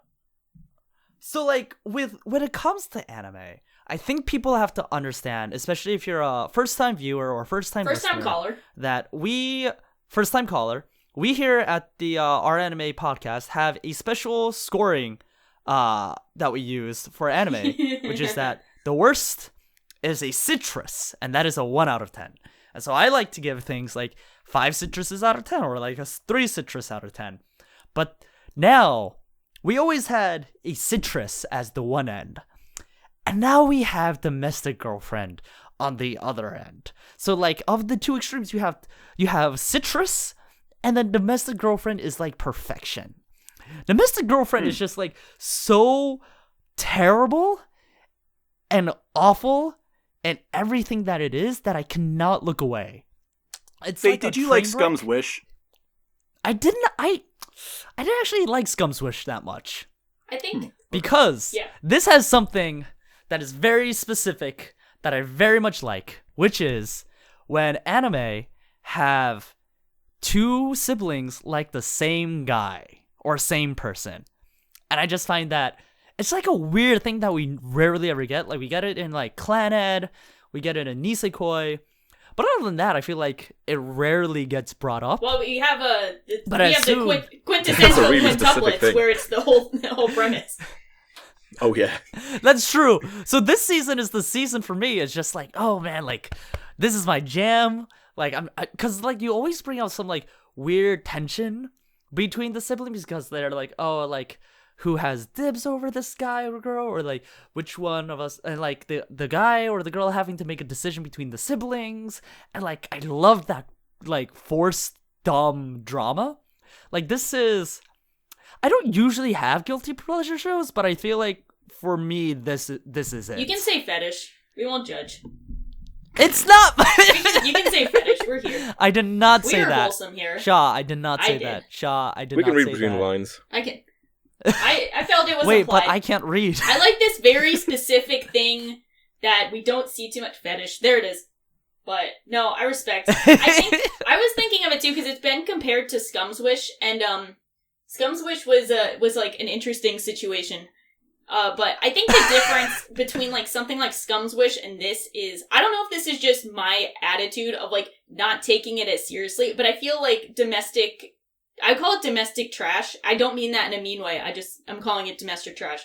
I take it less seriously. And I think even in the show, it doesn't take itself too seriously because they show a lot of scenes of like, you know, like the main dude and his friend joking around about like what it looks like when someone's having an affair, and it's like, you know, the cliches in that. Right. Like they're joking around about it, and they do have like some serious scenes, but like, I mean, I personally cannot take it seriously, so I find it a lot more fun. Yeah. So I'm just like, yeah, like, of course. Like, the premise is ridiculous. Like, just as much as it is, like, Right. a guy possibly having a harem of quintuplets, we have, like, yeah, you smash a girl and then never see her again. Turns out your dad married her mom, and then her sister is the teacher you have a crush on. Like, it's so ridiculous that I'm like... It happens. I'm like, it's like a reality TV happens show. to everyone. Yeah, it happens. It's like this reality TV show I'm watching, Temptation Island. Like, it's just the stupidest shit of all time. So I'm like, yes, this is the best shit of all time. This is it. This is it. This is it, Chief. Yeah. Yeah, like, it's so dumb, but I can't turn away, and, like, boy, I initially posted a tweet, with the screen cap where it's, she's like, so, what, you don't want, so, like, Rui, I think. it's strange. Yeah, it's like, you think it's strange that the girl you slept with is now, and your teacher are now your sisters? Yeah. And I was like, man, if that doesn't summarize this anime in, like, one sentence, I don't know what does. But then I was like, man, I actually really enjoy watching. Yeah, see, that's the thing. They say that shit, like, out loud in the show. And you're like, yeah, like, Right. they know what they're doing. They know what this is. They're not pretending, yeah. And it's so dumb, but so fun. Yeah, I think it's pretty fun. So I think it's a fun show. Mhm. I don't know if it's a good show, but I'm having fun with it. Yeah. I don't think it's a good show either, but it's a domestic out of it's a domestic out of You citrus. don't want your trash imported. That's You the want th- your domestic trash. This sounds like a Hey! weird algebra problem. What? This sounds like a weird algebra problem. Yeah, it's... Yeah, citrus. Yeah, do the citrus math out to of try and figure out if we unironically or ironically like the show. Yes. I Oh, personally man. didn't like this show. I got Wow, nothing how out could of you, it. Maz, have a different opinion than us? I know, right? I got like, I seriously got like, and I'm not even trying to be like, I brought up Scum's Wish, but I honestly don't even think it's that similar to the show, other than that fact that the main character's hooked up. Because Scum's Wish is like, I wouldn't even say that show was about the sex in particular. It was more about the spider web of relationships. This show is a lot more linear. It doesn't have a lot of options, and maybe it won't be as, bogged down as and melodramatic. But anyway, more importantly, I just got nothing out of the characters really. Because the main character is like, I kind of like how the main character is cynical, but they also like have to explain that so much, and I kind of would have just liked watching him, act on his own. And the girls I just thought were really boring. Like the main girl, I think they're adorable, but the main girl was just the silent waifu, and the teacher was just the happy, enthusiastic teacher lady. I don't know. It was boring. I feel that. I'm in it for the memes. I do think also. I think Rui, I think she's a lot better than Hina. I think Hina's a dumbass, so I've got my team to root on. Names. So I think the younger girl is better than the teacher. Oh, sure. Yeah. I will also say... Go. This might be pedantic, but the main character looks like he's 25, and the teacher looks like she's 17, and that really bothered me. I kind of feel that. He does, and when she tears his shirt off, it was like, what? What? Yeah, that's it. Episode 3. Yeah, wait, I only saw it one episode. Oh, wait, Fate. I love how she's like, all these kids are like, hey, you shouldn't have an affair with a married man. And she's like, you guys are kiddie shit. You won't understand adult problems. And I'm just sitting here I'm probably older than the teacher. I'm like, you're acting like a dumb child. You're like a kiddie shit. I honestly kind of hate this teacher, because she's always like, I'm not going to be dating children or something. This teacher can't be more than 22 years old. And everyone in this school is probably in my opinion, not that huge of an age. And she's difference. also very friendly with them in a way that's kind of unrealistic. If you're a teacher, you're not going to be that friendly with your students and tease them and shit when you know that you're in that close of age. She slapped one of their asses. Wait, so she's a rapist? Yeah, she did actually. She's sexually assaulting her students. I've read about this in the news, and I know how this goes down. That's true. I will also say, what was it? Oh gosh. The OP is by the same artist who did the Kakegurui. Not Kakegurui. The Megalobox ED. Oh, that's cool. And I loved. Oh, really? I knew I liked her voice. I really loved the Yeah. The rap style Megalobox ED. I really like that. And so I was like, oh, this is really cool the way they're I really liked her voice, and I hadn't really heard her do an anime song before, any song. So it was really cool hearing her do that once more. Yeah, I like the opening. It's actually grown on me, even though at first I was like, this is a bit dramatic, but I'm like, yes, this is it. And the song is really great. The piano thing is so... Why do they have someone playing piano in the middle of the street when it's raining, when we're just in a love triangle? Calm down. But I like the small details of why not? Yeah. That's the show in a nutshell. Why not? It's something. It's not a citrus, it's domestic.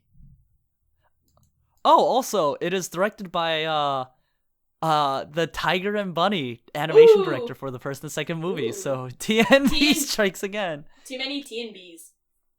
Too many TNBs. But yeah, it's I didn't think I would enjoy this that much. But I knew. I gotta say. I knew that you would. I didn't know it, but I did know. I knew this would happen. If you didn't know, now you know. Oh, that's nice. What's next on this list? Okay. Next is, I didn't watch this one. Next one is Boogiepop Doesn't Laugh. Boogiepop, I didn't watch this one because I've heard very, very good things about this light novel series. It's apparently one of the most interesting light novels out there. Pretty influential, too. Yeah, very, very, very, very, very big series. And I just kind of expected that the adaptation wouldn't get... Because it seems like it's one of those things that it's so unique and out there that you needed to get it right in a very specific way. And I just heard that the adaptation isn't train wreck levels, but it's otherwise not really getting the job done. So I skipped out on this. Yeah. I think Nick's dropped this. I don't know if Fate's watching. Yeah, it. Nick, I did. And I'm planning on watching it, but I was just so tied up with Domestic Girlfriend that I didn't have time to watch it. I watched, I asked people, people were saying that, this show is it's told in a really weird way of It's out of order. It's like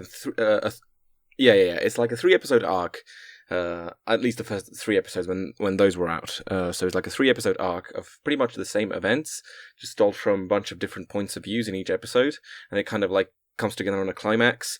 So I waited for the 3 episodes to come out, and I watched the 3 episodes. I binged them, and I dropped them. Like, no hard feelings, really. It's not, like, terrible, but I just felt like it wasn't really up my alley. The dialogue was a bit... I don't know, I felt like it was... I don't really like using this word too much, because I'm not really sure when I'm using it correctly, and, like, pretty much every time I use it, somebody could probably make a case against it, but I felt like it was really, like, artsy, and that's, like, just not 100% my thing. Yeah, I know what you mean. And the character designs were all, like, kind of similar. Like, the characters just kind of blend together. I wasn't sure, like, who was who, and even the ones that I did have a clear grasp on, I wasn't, like, exactly enjoying. It's not, like, bad, but it's just not for me, so I dropped it after that one arc. I will say, though, it has a really, really, really good OP. Yeah. That OP is I like the great. OP, too. Yeah, so I was kind of... Yeah, I'm up to date on it. I thought the first arc was, like, interesting, but I also do kind of feel like the out-of-order storytelling was interesting, but because a lot of the character designs are so similar, I had problems, like, keeping track of who was who, and I felt like the way they presented information could have been confusing in a way that I don't think they intended it to be. Like, there's the normal intrigue that comes with mystery series where you're not supposed to know what's going on, but this was kind of like the next level of, like, I don't know who's who, and I have no idea what's going on, and I can't even make speculations because I'm not there. But by the end of the third episode, I was like, okay, this is pretty cool, so we'll see. Then I started the 4th and 5th episode, and I'm really, really enjoying it. It was, like, a huge jump in quality for me. I felt like they were more focused and more interesting in what they were trying to convey, because a big thing about Boogiepop, according to at least the Digibro videos based on, like, the light novel that gave me more background on it, was it's about, like, you have everyday high school students or residents of Japan, and it's kind of them tackling the idea of what makes someone normal and what are, like, the pros and cons of being normal versus being abnormal, and how that all kind of fits together. And I found the way episodes 4 and 5 were handling it were a lot more interesting, because they tackled things in a way that made me feel like I finally got the point of Boogiepop. Like, I got the appeal, and I understood why so many people would like it.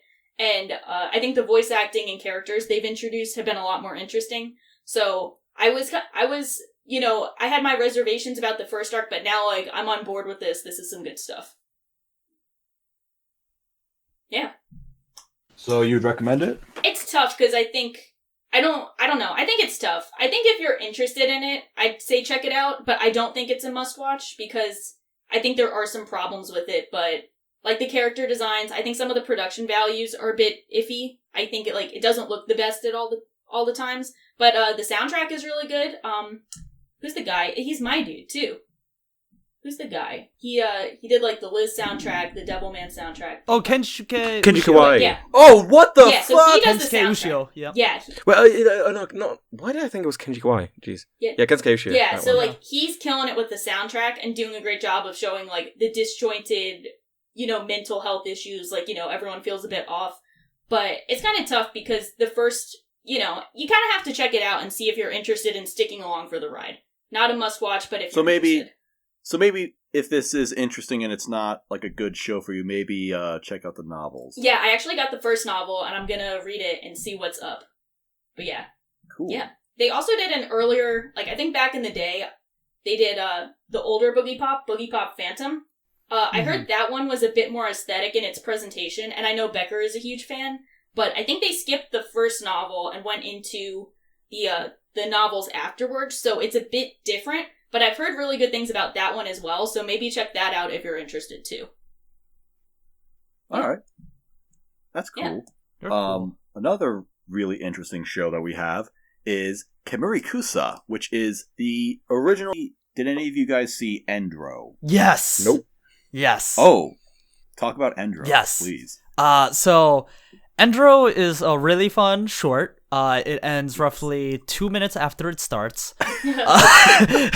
It begins with them at the end. There's these heroes, these magical girls. They have arrived at the Demon Lord, the final boss, the Mao-sama, and they do this forbidden spell, and the Demon Lord is killed, and the end credits roll.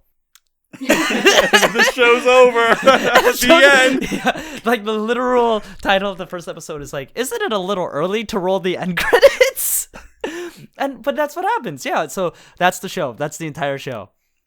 Except, as it turns out, the forbidden spell they were going to use, instead of, it was supposed to send the demon to another dimension, but not everyone's perfect, and these forbidden spells can be hard to pull off.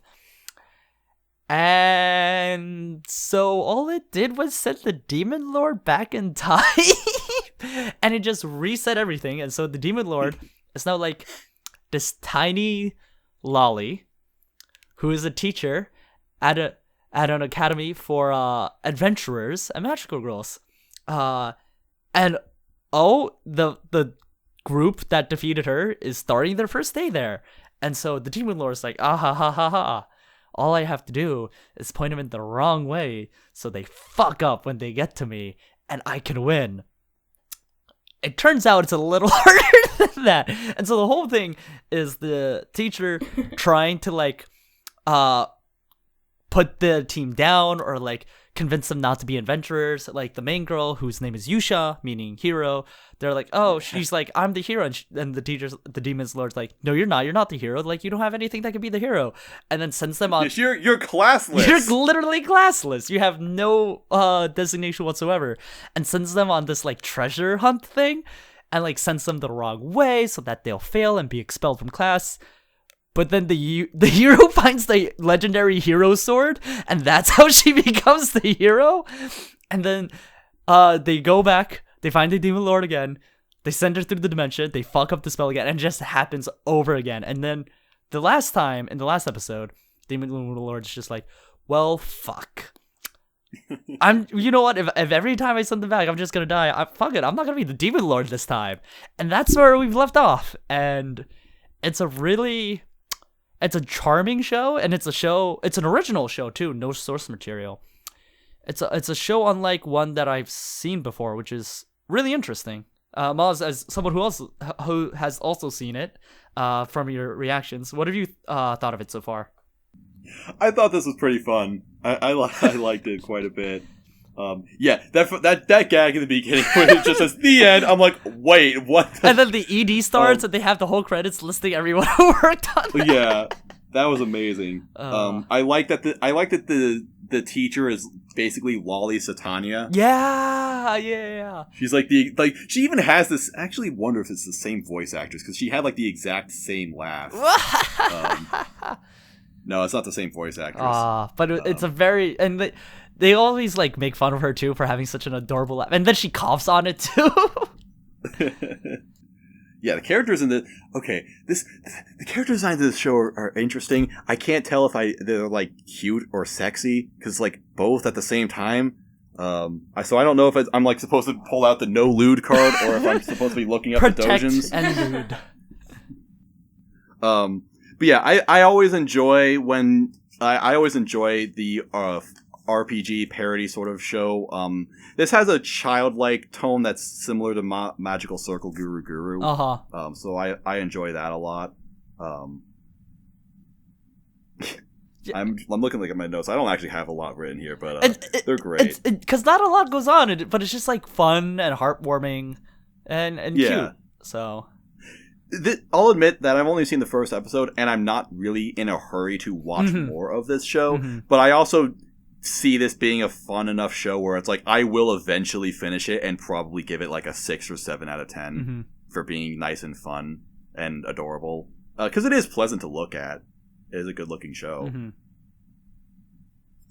I also loved all the not only do the main characters have good designs, but then like everyone in the class has very distinct. Like, not only do they have distinct designs, but it's like they pull from like everything. Like there's an Indian in this class. It's a world. They've done a decent job of the world building. It's pretty crazy. So yeah, it's pretty fun. I enjoy it. And I guess next show. Oh, the last new show. Oh boy, is Tate no Yuusha no Nariagari. I just call it Tate no Yuusha. That's how I've always known about it. But it's the Rising of the Shield Hero.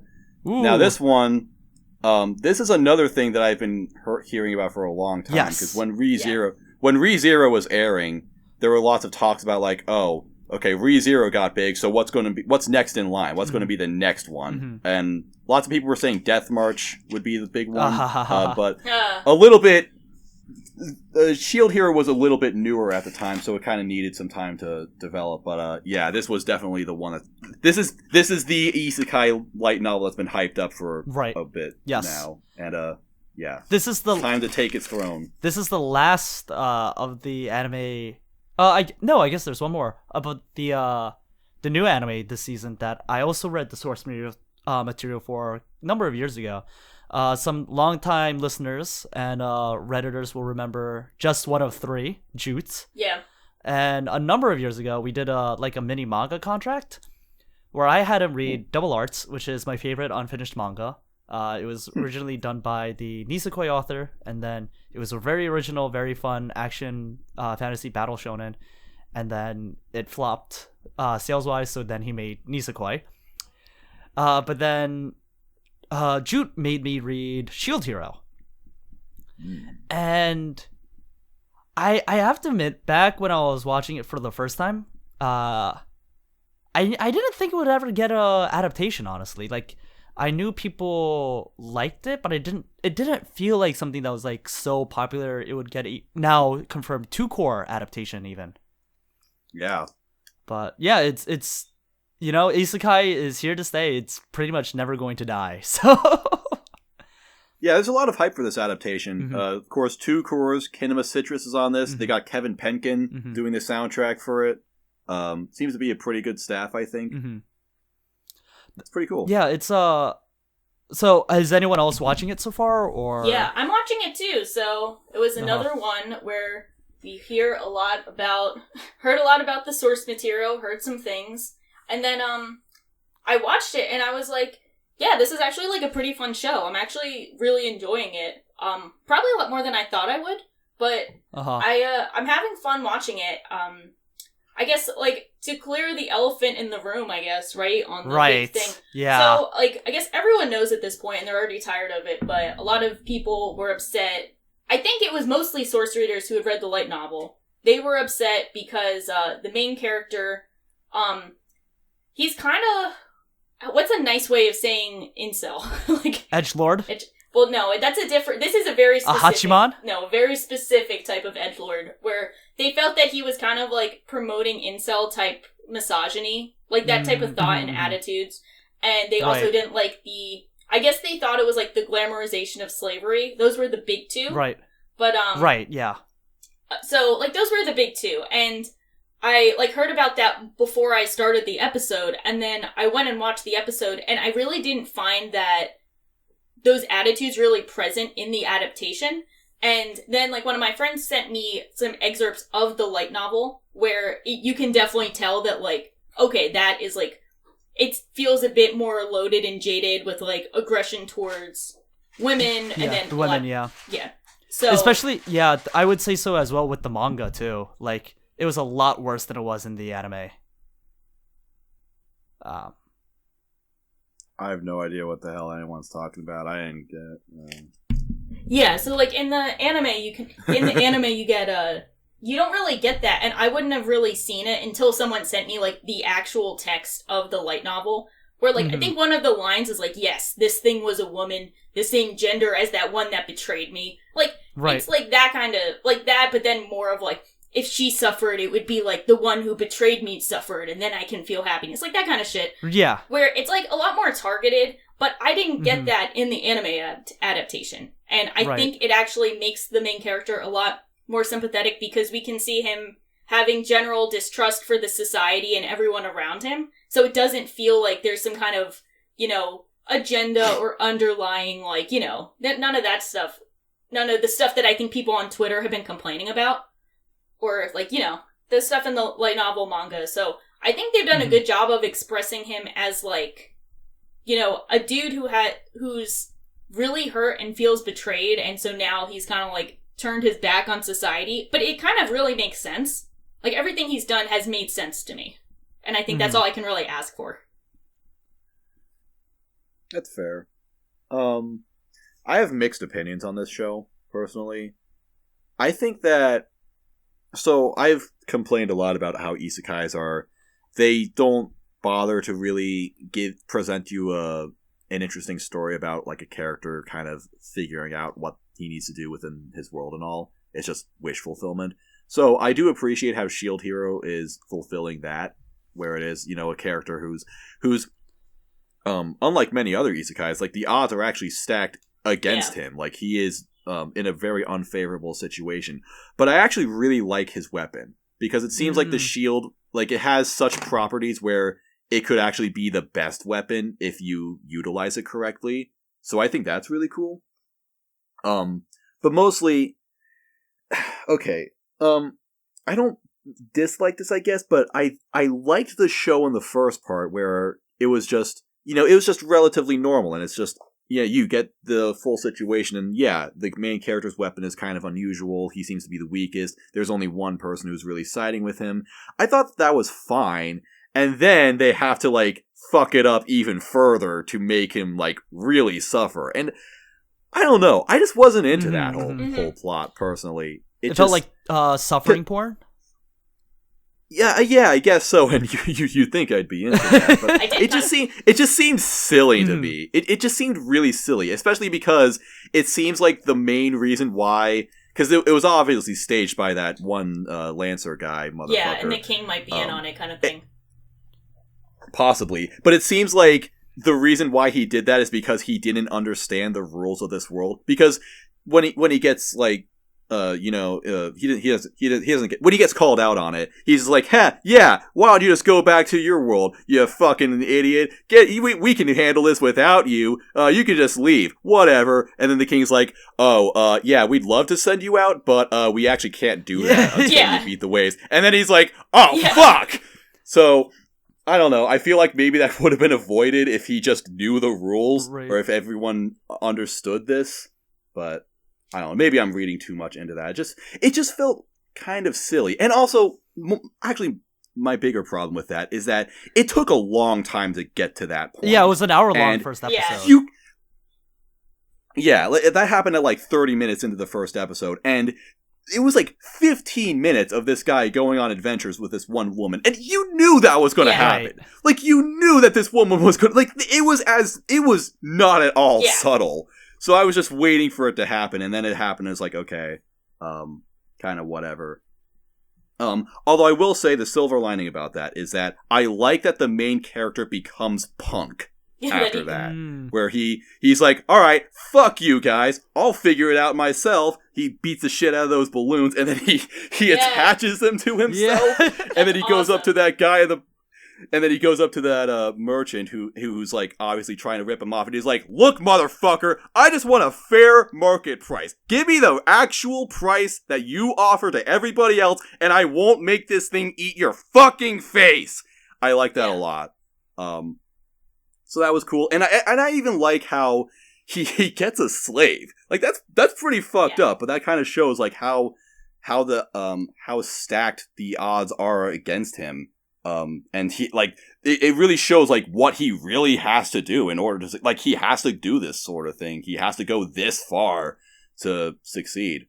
So that's cool. I do like how, I feel like this is one of, maybe I'm just, like, not well versed with the isekai genre, but I like how this one kind of addresses the idea of, like, this poor dude is suffering from this society, and he kind of questions, like, why should I really, like, fight for these people? Like, these guys are kind of trash. Yeah. And I kind of like that idea of thinking of, like, why am I actually killing myself for these people? Which is something you don't really think about a lot. So I kind of appreciate that as, like, kind of bringing a new idea, at least to some point. Like, bringing that up at some point. Because it's kind of something I would probably think about where I'm like, yeah, I don't need to fight for these guys. They don't even like me. Like, fuck them. Like, they can all die in this wave or whatever.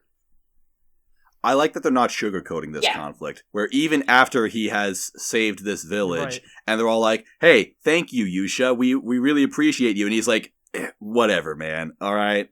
He really doesn't seem to care all that much. He's definitely not. Like, he's not gonna be the type of main character who, like, some people say some nice words about him, and he does a heel flip. Like, it's gonna take him a while to even tell, his slave girl, like, why everyone hates him. Right. Yeah, he's not, like, immediately like, oh, wow, I actually am a really cool person in this. I'm so nice and great and everyone loves me now. It's like, no, they're not. I appreciate that, this is a conflict that's going to take some time to heal. Mhm. Yeah. So, Shield Hero. Oh, hi, Nix. Yeah, hello. I'm here. I wasn't talking for the last few minutes because I couldn't, but I was listening. Anyway, Welcome back. Shield Hero. It's a bit of a. I mean, I have already talked about why I dislike Shield Hero at length in the Discord, and it partially is because of the whole kind of like incel thing. Even though like I'm like a lot of people who are against that. Like that idea that Shield Hero has some kind of like incel agenda that is trying to push. They're saying that all these people who think that are just like SJWs or something, which I'm most definitely not. I'm not going to get into politics here, definitely not. But like, just for the record, I'm not like a left wing person or anything like that. But like, I guess it just kind of left a bad taste in my mouth, not necessarily because like the MC himself is like misogynistic, but because of like the way that the series, I guess, presents female characters. Like to illustrate it, I mean like the very first female character that is introduced in the story. She's a scheming, manipulative, conniving, like vixen who, like, literally takes all of his money after he was nothing but nice to her, and she falsely accuses him of rape, and she goes scurrying to Chad Kun for protection. Because that's literally who he is. That's just his character. So she does that, and it's I would say it's a bit telling that's like the image that this series tries to build of, like, I'm not saying necessarily like women, but like I guess this society that I feel like the way that everybody just hates him is pretty badly integrated, because it just doesn't really make any sense. It doesn't really make any sense in the way that he is supposed to be like one of their foretold heroes that will save the world from destruction or something. But like everybody still just hates him and thinks and everybody just thinks that he's like he sucks and stuff, and that doesn't really make sense to me. But like, I mean, back to the women thing. So like the first woman that is in the series is just basically evil, and the thing is that I have talked to incels before. I have like come into contact with them on like various like forums and stuff, and they were people who this is the internet. Yeah, of course. Like they like very proud about, you know, they called themselves incels and stuff like that. So it's not even like an insult to call them that. Like they're self-identifying. Yeah, Okay. yeah. Okay. That is a coin that they termed. That is a term that they coined for themselves. Okay, I'm glad I'm not saying like a That slur by we are- accident kind of thing. No, like we are the involuntary celibates because we don't want to be celibates, but society is just evil or something. And basically, the way that this series portrayed this woman it felt really close to what a lot of them, like the ideas that they have about women just in general in society, that they are evil, they are scheming, they just want to enjoy this world because they have some kind of female privilege or something. And then it's juxtaposed when he goes to the slave trader and he gets a slave, and it's just that is literally a slave.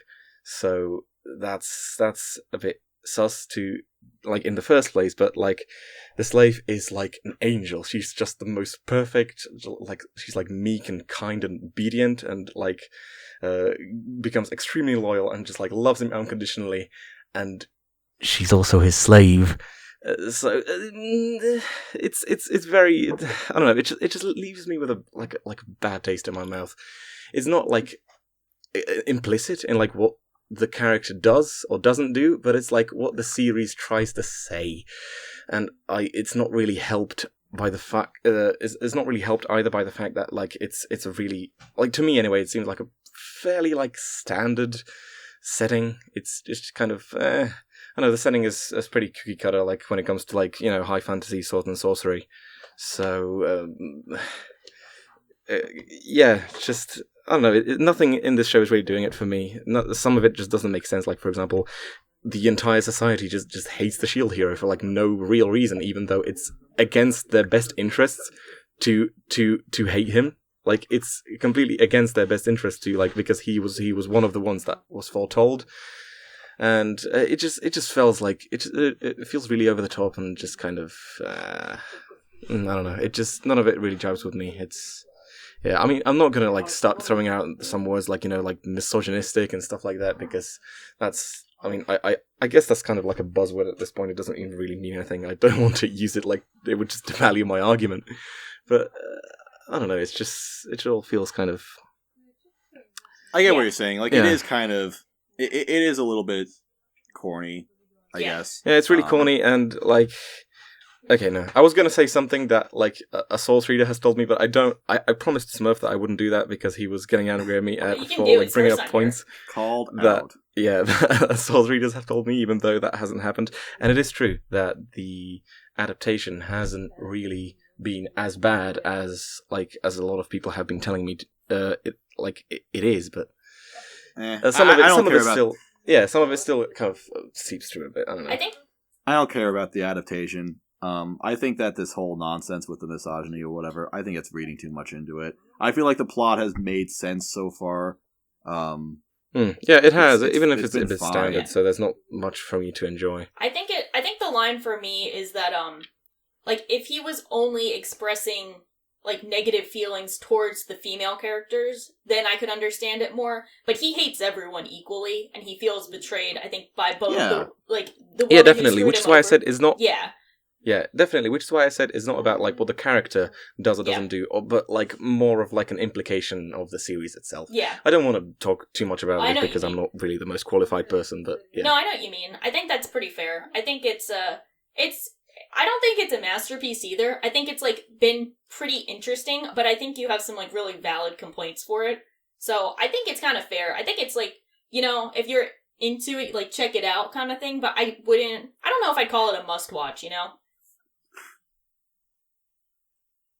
Wait, what? I'd say it's interesting to check out just to kind of see, but I don't think it would be considered, like, a must-watch. Yeah, I don't know. This show hasn't really swept me off my feet, even, like, I think it... Honestly, actually, I would say that if anything, I am okay with this being the most popular show of the season, because it's like what I said with Kakegurui a few seasons back, which we'll get into in a bit, but, like, that show was a pretty decent, non-offensive... Well, I guess this show is offensive, but whatever.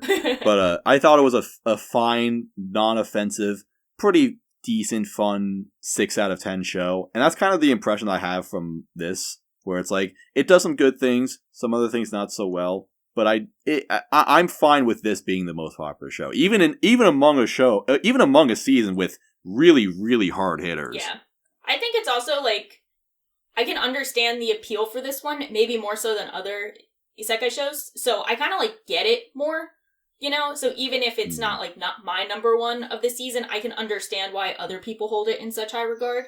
So I agree with that too. I think it's, I understand it, I get it. Yeah, it kind of is what it is. The one last thing that I want to say, and this is the section where everybody hates me forever, but honestly, okay, this is at no fault of the show itself or the character. This is a community-based issue only. But I am so sick and goddamn tired of seeing an anime girl show literally any emotion whatsoever, and then the entire community needs to be, oh my god, what an amazing character, she's best girl of all time, she is my waifu, we need to protect her, everybody love this character, she's amazing. I'm like, okay, I don't dislike this character at all. I think she's fine. I think she's pretty decent. I would say, actually, I think the pacing of this show is a little bit bad because episode 2, you see her, she's a slave girl and she's all fucked up and shit. And then halfway into the episode, the main character is like already holding her while she's crying in this loving embrace. And then in episode 3, she is like she's like Asuna, basically. Like she's just completely fine. And I feel like that was such a sudden development.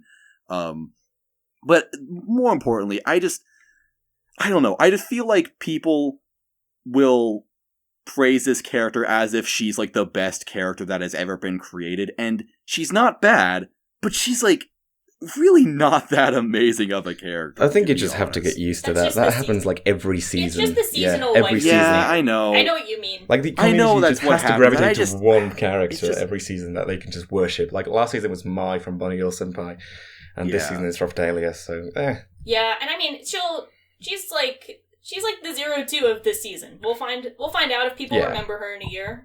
Probably not. yeah, exactly. I mean, 02 was unique at least. But was she? Yeah, but like every Was season she? has that But character. was she? That's the thing. You watch so many of these, you're like, at what point is unique anymore? I could see the appeal with 02, but I also see the appeal with her because the girl has animal ears and a tail. You know, there it is. I just feel like this Yeah. character, and again, this is I'm not faulting the show at all, Yeah. but I just feel like it's manipulative when you get a character who's like, honestly, if anything, I thought it was really funny, because going into the show, I knew that this was like the waifu of the season, so I thought it was really funny how the first thing that's said about her is that she's diseased and has a mental disorder. I love that. Like, tweet. That's oh, funny. what a fitting character for this community. Of course everyone loves her. But I just feel like it's kind of manipulative when you have a damaged character who then, of course, becomes the character that, you know, loves the main character forever. And So that's we're like, talking about Rem you know, now? then everyone's like, It's the Rem So, effect. yeah. exactly. She's the Rem. Hey. She's the new Rem. Hey, Hey, there it is. Hello. No, that's the thing though. Like I they need Take to it back. protect Rem. What? Rem is. I need to protect Rem. Exactly. That's what they want you to do, and then you're gonna buy the know. figures I of love her spend money Amelia. on the series. That's what Well, they do every time. Shaw, I have spent $0 on the series, but someone, for some Oh, that's true. I damn get it. reason, I bought bought Fate. me a gigantic fucking Rem plush. I did. So that was actually on me. There's some millionaire that decided to fund like a Rem spin-off or something. Yeah, I'm what's wrong with the community because I buy Rem things to troll my friends. I know, after I got into an argument with a random vendor. Oh yeah, that was kind of Ugh. funny. Good times. I mean, for ironically what it's love Amelia, worth- though. She's my favorite for- ReZero character. For what it's worth, at least Rem, like, her development lasted, like, an entire career. Right. Whereas this character went from completely mentally fucked to waifu in one episode. Yeah, I think Because that happens all the time. And protect her. that does kind of, yeah, I just Yeah. am so used to it. I know that she's the seasonal waifu. I don't care. I just, Yeah, I just roll my eyes at it and just leave it be. yeah. And again, I just want to express that I'm not faulting this character at all. Even, like, I'm not saying we can't like this character. That we can't... Because even when she was eating the dinner for the first time, and she was, like, so happy about it, I'm like, aw, that's kind of cute. I'm just saying, like, do we really need to pedestalize her so fucking much? God It's damn! she's like part raccoon, right? Yes. Ah. Conception did it first. Conception did it first. We already saw this waifu. Or- This is old news. Oh. Or did Shield Hero come out first? I don't know, but she's a. It did. I just yes. know that The novel did, raccoons but are like really let's just feral pretend I and like didn't. they're really feral and they just kill animals for no reason without eating them, and they have rabies a lot. So I mean, that's if you're gonna waifu that, go for it. And they eat trash. Yeah, well, you Wait, are what you they've eaten eat. Shaw's taste? No, I already made the joke. I made the joke. You can't come in after with the joke. I mean, if they eat trash, then I understand why the anime community will like them so much. You know, they've got a taste developed for the anime community already. Yeah, So. You know what? I take back everything I said. I'm sorry, everybody. This character's fine. You can This do what is you it. want. you This got is it. it, fam. Yeah. Yeah. One last thing I want to say about Shield Hero before we move on is that I hate the OP because it starts off the exact same way as the Everlasting Guilty Wait, Crown. the opening is like probably the most like I don't even have a word for it, but it's like the most isekai thing of all time, where it's got the like, you know, the like pop rock and then like the techno and then the rapping shit. It's like it's like TikTok shit. It's like a TikTok opening. That's how I guess they never miss, huh? I would rather that be the opening because that would be pretty dank. But yeah, that's all I got. Alright. So I guess we're kind of mixed about Shield. It's okay. I don't know if I'd recommend it. I would Maybe I we'll- would just say if you want a hero who wields a shield, play Fate Grand Order.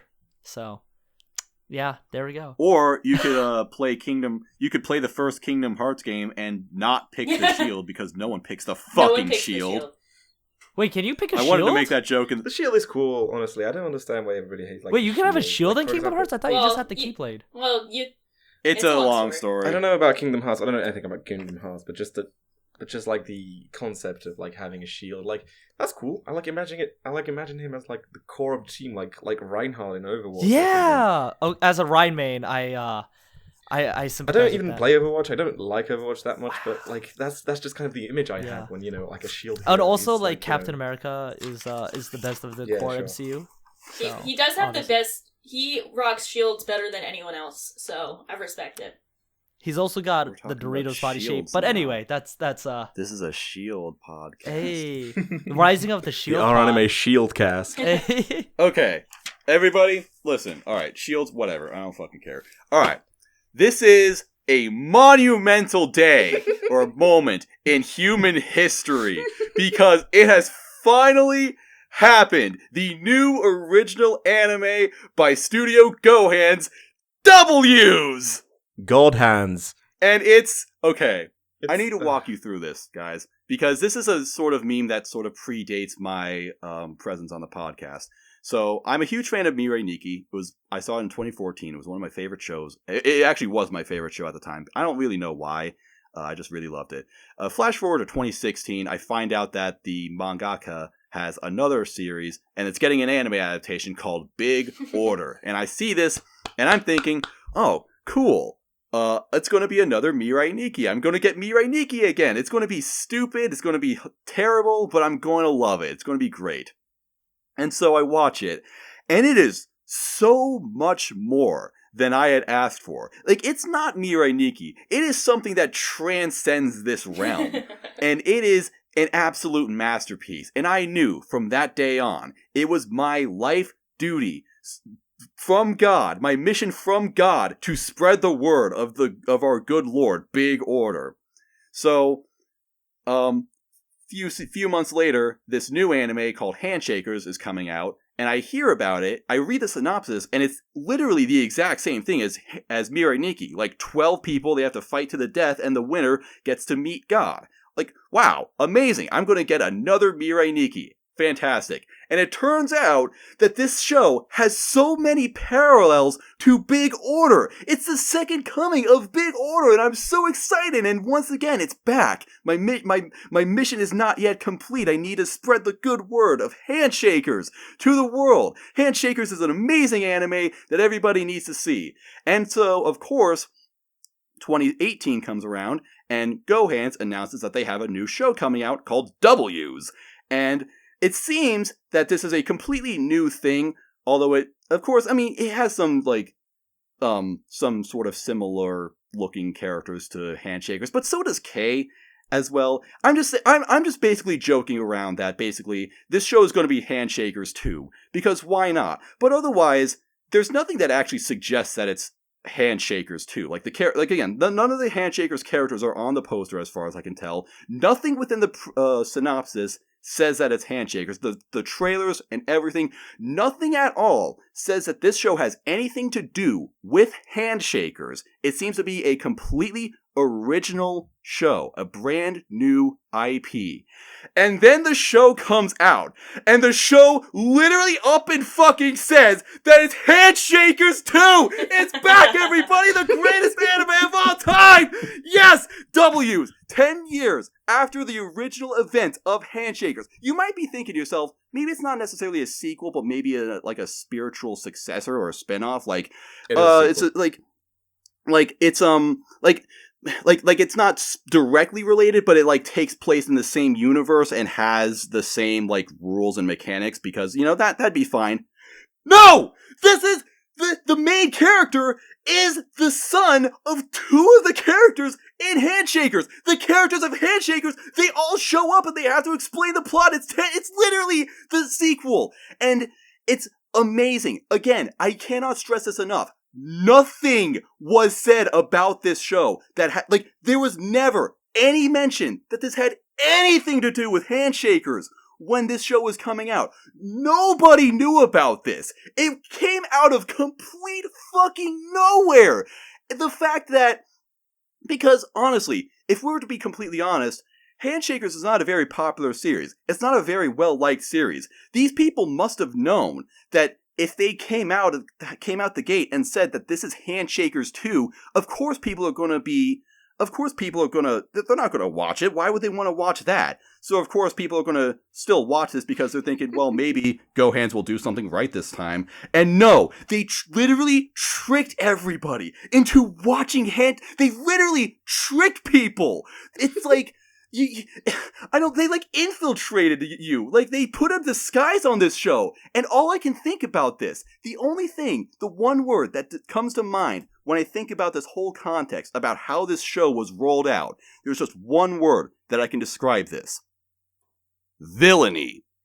Gohans have committed an act of pure villainy.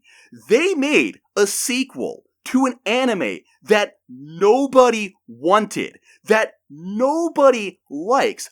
Who asked for it? I mean, aside from me, but I'm like chaotic evil in this situation, so of course I'm gonna like this.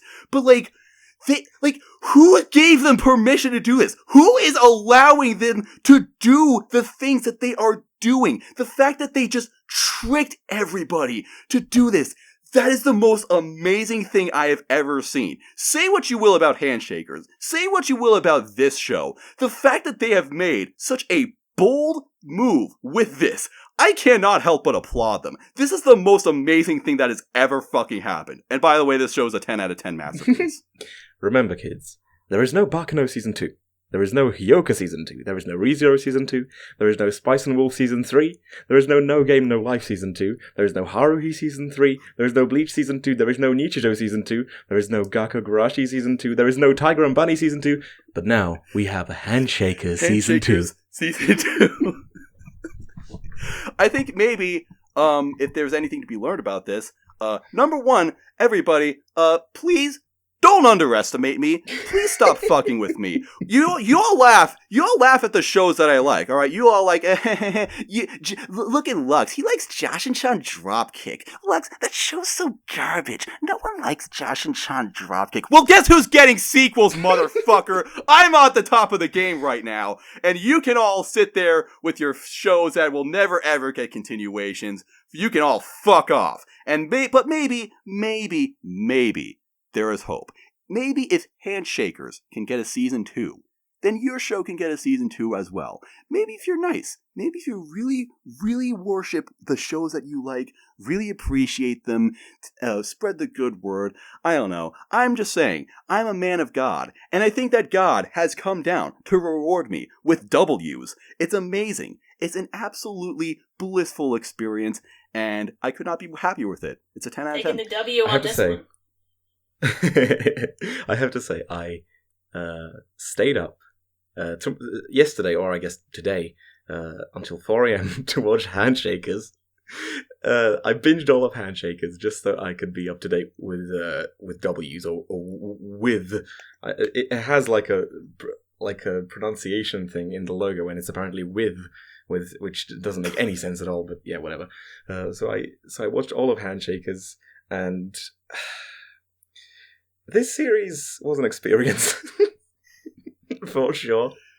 Like as a series, like I don't actually dislike it. I would give it like a 5 because it's not like offensively bad. Like the characters and the story and everything, it's okay. There were a few moments that I genuinely liked. Like for example, the bit where, like for example, the restaurant duo, like how they cope from their loss. So like the bit at the end with the second scientist and stuff like that. That was legitimately pretty interesting. What brought it down was the absolutely baffling use of CG and cinematography, which, if you've seen a clip of this show, if you've seen the OP of Handshakers, you know what I'm talking about, because that shit is motion sickness inducing at points. If you haven't seen episode 1 of, you need to see episode 1 of Handshakers. That shit is life changing. Absolutely do that. It's ridiculous. And so I'm catching up to I'm caught up to W's now, and it's I guess it's okay. The main character is a DJ for some reason, and he says he's probably 14 years old. Probably. Whatever that means. Yeah. And it's literally, just as Lux said, it's literally the same exact concept and premise, and just like everything as Handshakers is set in the same world. It has the same concept, premise, mechanics, the same characters make a reappearance. It's Handshakers in literally everything but name. It just pretends that it isn't Handshakers when that's literally what it is. It's just Handshakers Season 2. It's Boruto. It's Handshakers Boruto. It's the perfect sequel. Like, I seriously could not be happier with the sequel that has been given to us. Because, like, the decisions that they've made to continue this story. Like, this main character is the adoptive son of that terrible throwaway couple who disgusted everybody in that terrible awful. BDSM couple in the first episode. He terrible. is their son. That is them. The brother and the sister in the show, that weird ass the Shotokan girl. They actually get married. These siblings get married. Wait, in they did? W's. I didn't even pick up on that. Yes, they're married now. God. That is awful. It's truly phenomenal. I have no idea how this happened. I have no idea who was giving Gohan's permission to do this, but thank you. From the bottom of my... I seriously cannot see this as anything other than the biggest troll in the world. Like, again, they had to hide this from people. They couldn't just be honest and say, this is Handshaker Season 2. They had to give it a completely different name and everything. They literally lied to people. And it's just... seriously, whoever is funding this has too much money, and they're just throwing it around, and they're just fucking with people. I love it. It's amazing. I mean, it's just more of the same when it comes to it. Just more Handshakers. So I'll probably give it like a 3 again. But like just the fact that it exists, just like you said, it's really a feat. It's phenomenal. Anime is saved. This is the future. Exactly. All right, now let's get into is anyone watching the new Kakegurui? I haven't Nope. downloaded, but I heard the subs are really bad, so might just wait it out. But Oof. yeah, but I mean, I think people like it. Is it Netflix? Yeah, it's Netflix, so we won't get it until who knows? So, which sub? I mean, I think I don't know the names of them. I just know that it's I been think in. It doesn't matter. Essentially, usually does Netflix shows, and they're pretty good. Supposed to be pretty good anyway. So, Fate, are you watching Kakegurui? Fate, I have to step away, but I think he is. But he's not feeling good, so I just told him I text him when Mob is back. We're talking about Mob. I'm sorry, Fate, that I gave you a headache with my yelling. I don't think he can hear you. He's lying down, waiting for my text about Mob time. Well, maybe if he listens to this again. Yeah, it was for a good cause. Yeah, it was to spread the word of handshakers. He got handshake so hard he had to take a breather. Yeah, this is also something that's in my queue, and I just never got it. Because I'm like, do I really care about Kakegurui that much? I don't... Yeah, I never watched this first season either. It's fun, So but it's kind I of don't fun. know. I think it's fun. That's kind of it. Yeah, it was fun, but I also see it as... Again, it's another show where it's like... it has a really good OP. And that's I like this one more than the first one, which might be a theme. Oh. Theme for the next one. I haven't seen this one. But I will... Yeah, I don't know. I'll probably get around to watching this, but I don't think that this show is really enhancing my life all that much, especially since I have a lot to watch this season. Yeah, I guess if people who like the first season would watch the second season, but that's probably it. I mean, and then Maybe. wait for good subs or whatever. Yeah. All right. Okay, now, finally... Can I just cut in real quick? What? Okay. What? No, okay, make the transition. Okay, make the transition to the next show, and then I'll say what I have to say. Okay. So finally, the last show we have is the new season of Mob Psycho 100. Woo, keep it 100. Yeah. For some reason, it's called Mob Psycho 102. Like, why didn't they just call it 102? Because he can only go up to 100. Yeah, because it's about him getting to 100, not 102. It's not like 101 Dalmatians when there are 101 Dalmatians. Yeah. Mob Psycho. But they made 102 Dalmatians. It should Yeah, be It's called easier Mob for Psycho them to make 200. more Dalmatians than for Yeah. Mob to go up to 102%. It should just be called I don't Mob Psycho 200. Though I do appreciate how they made the 2 in the title Roman numeral so that it wouldn't get people too confused. Yeah. Too confused, one might say. Yeah. Yeah, but Too confused about the 2s. yeah. Yeah. Yeah, so it's good What was stuff. Yeah, I've been really enjoying the season so far. Like, Mob, to me, finished so, surprisingly strongly. It was actually a show that when I was watching it airing, like I had read the manga beforehand, and when it was airing, I was like, oh, this is good, but it feels like they're almost like indulging themselves too much in the sakuga and not enough in like the heart of this story. But then, like, towards the end, I felt like they really captured it. Like, they pulled off the thing with Reagan very well. Yeah. And starting off with this, especially the first episode, I really, really liked. Yeah, this was amazing. It really just dove into Mob's psyche really well.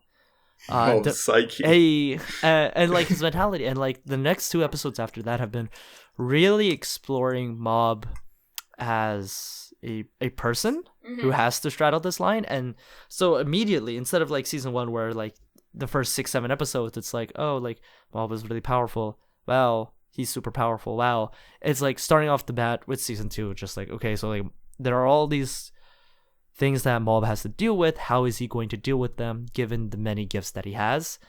And there's that one moment where he's being introspective in the bathtub and he's like, right now I only get rid of spirits, but what if I became evil and I got rid of people? Would anyone be able to stop me? Would anyone punish me? Like, would it, like, and like he has to be his own gatekeeper, in a sense, and that's a large responsibility for a middle schooler to have.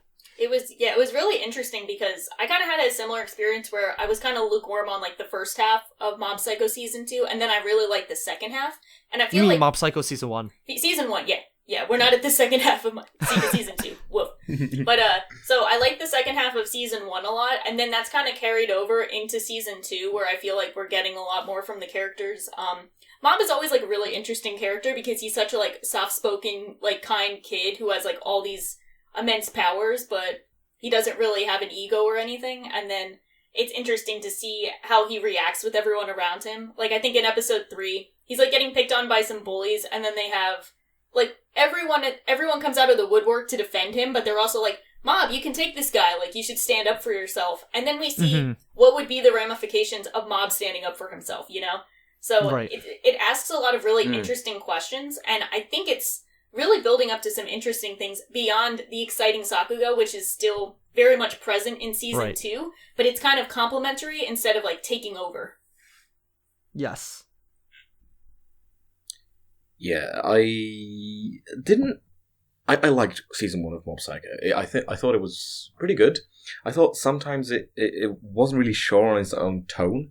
Like it wanted to have like a serious like moment, but at the same time it kept throwing out its comedic bits into it, and I felt like just a little bit of tonal like whiplash, and at the same time I didn't really like the comedy in Mob Psycho all that much. Like it's okay, but I felt like it wasn't like didn't really work all the time.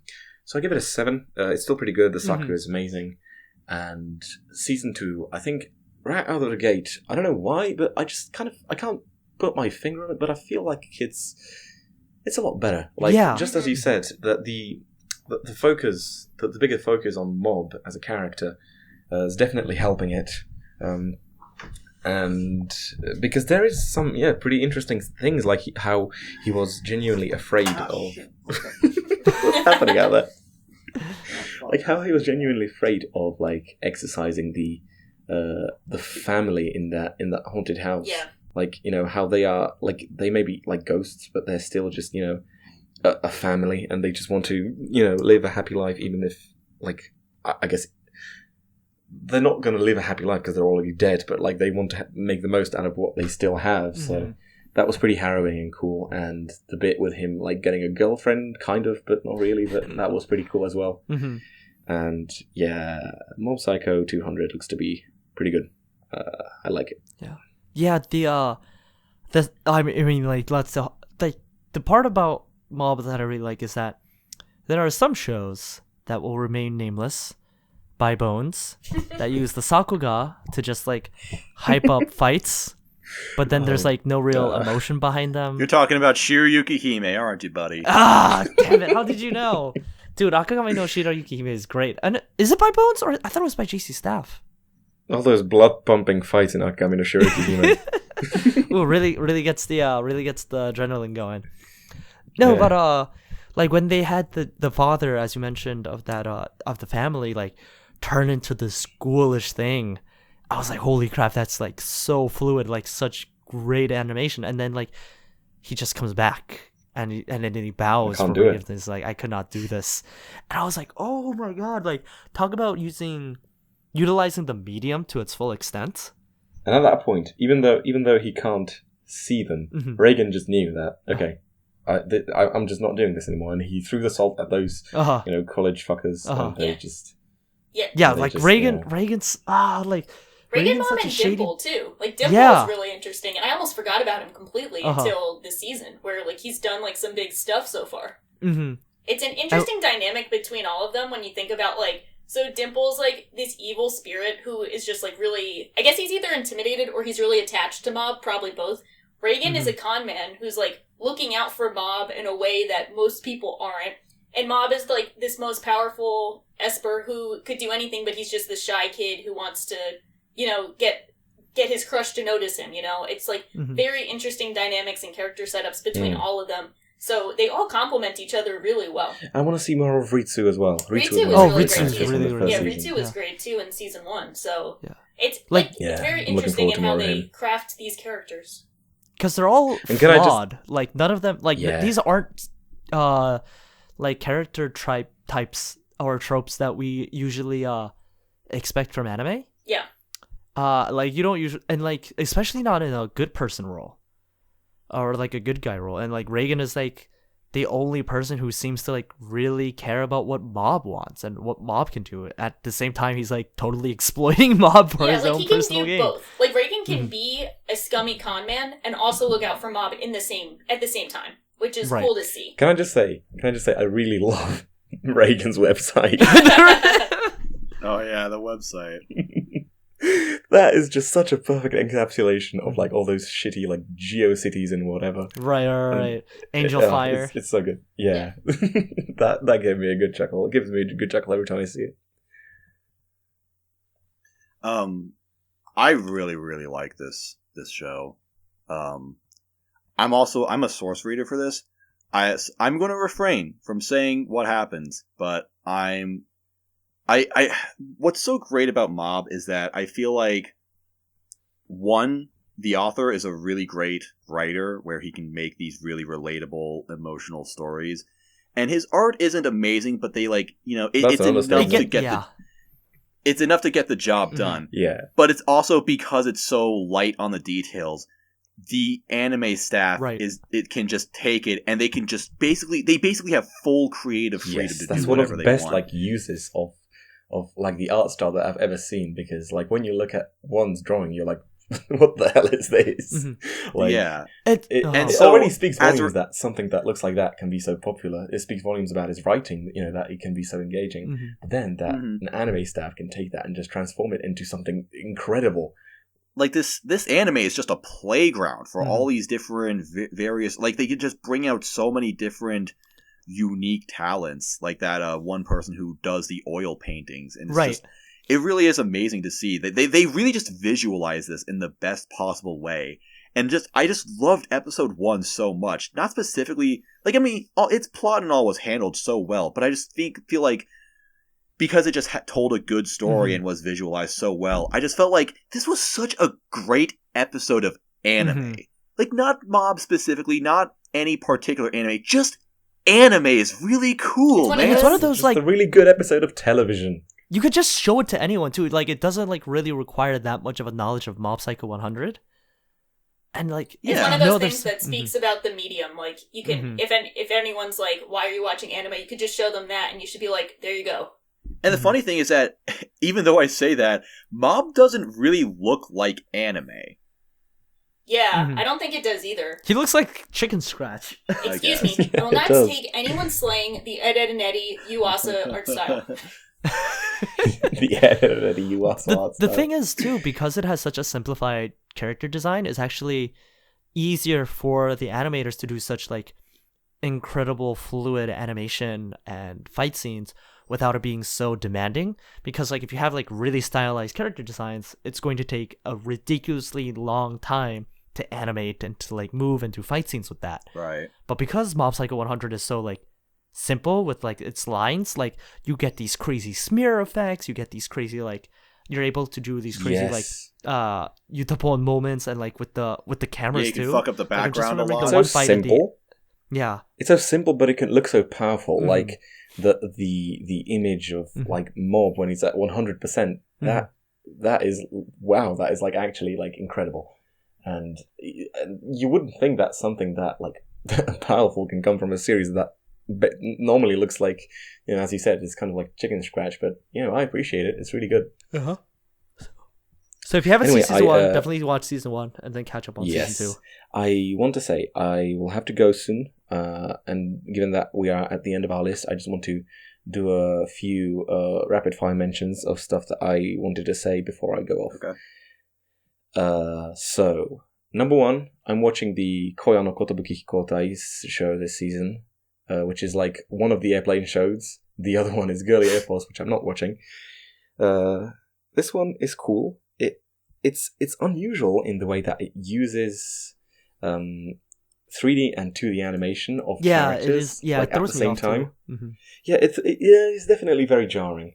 And because in the first episode, I thought that the main characters were going to be done in 3D and the supporting cast was going to be done in 2D. But then in the second episode, there were bits where the main characters were done in 2D, and then even some people in the supporting cast were in 3D. So I guess it's just like really random.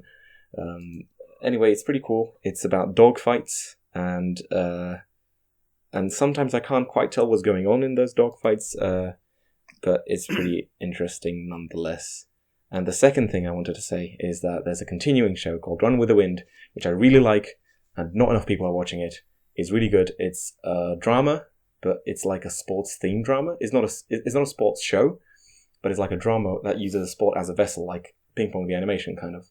It has a really strong cast with 2 main characters who are each kind of assholes in their own ways, but also in their own ways have a really big, like, genuine love for the sport of running.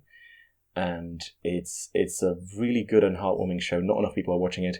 It's done by the same production team who did Haikyuu. It's written by the same guy who did Fune wo Amu, or the Great Passage, which some of you may have watched. If you did, and if you like that, then please give this a shot as well, because it's really good. I don't have much time. I just wanted to say this, and also add Teehee, please. It's very important. No. We will conference about it in the Cool Kids Cannibal lunch table. Okay, you can cut that out if you want to.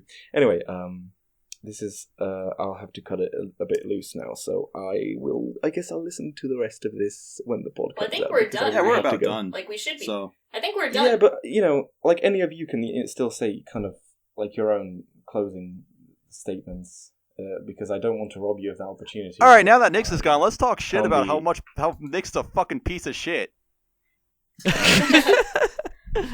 Yeah, so this is a good season. Probably my favorite season in a while. I think everyone who's listened this far can tell that there's a wide variety of shows to check out, so hopefully we convince some people to check them out, but if not, we tried our best, so it is what it is.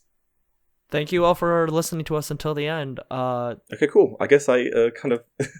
I feel like I caused this podcast to end a bit abruptly. We need to... We've been needing to end this for a while. We are done. We are done. This is God. We're done. This is Kilowatt. Okay. Yeah. Okay. Yeah. All right. But yeah, be sure to subscribe to us on YouTube, on Simplecast, on Spotify, wherever you listen to your podcasts. Check out our Promise Never Weekly podcast that we do Never Weekly, Thursdays at 8 p.m. Eastern Time, talking about the latest episode. But again, we have never promised that we're going to do it weekly. Wink, wink. And subscribe to Mozilla Fennekin. Yes, subscribe to Mozilla Fennekin. All right. I'll take it. All right, have a good night, everyone. Toodaloo. Goodbye. Thank you for having me.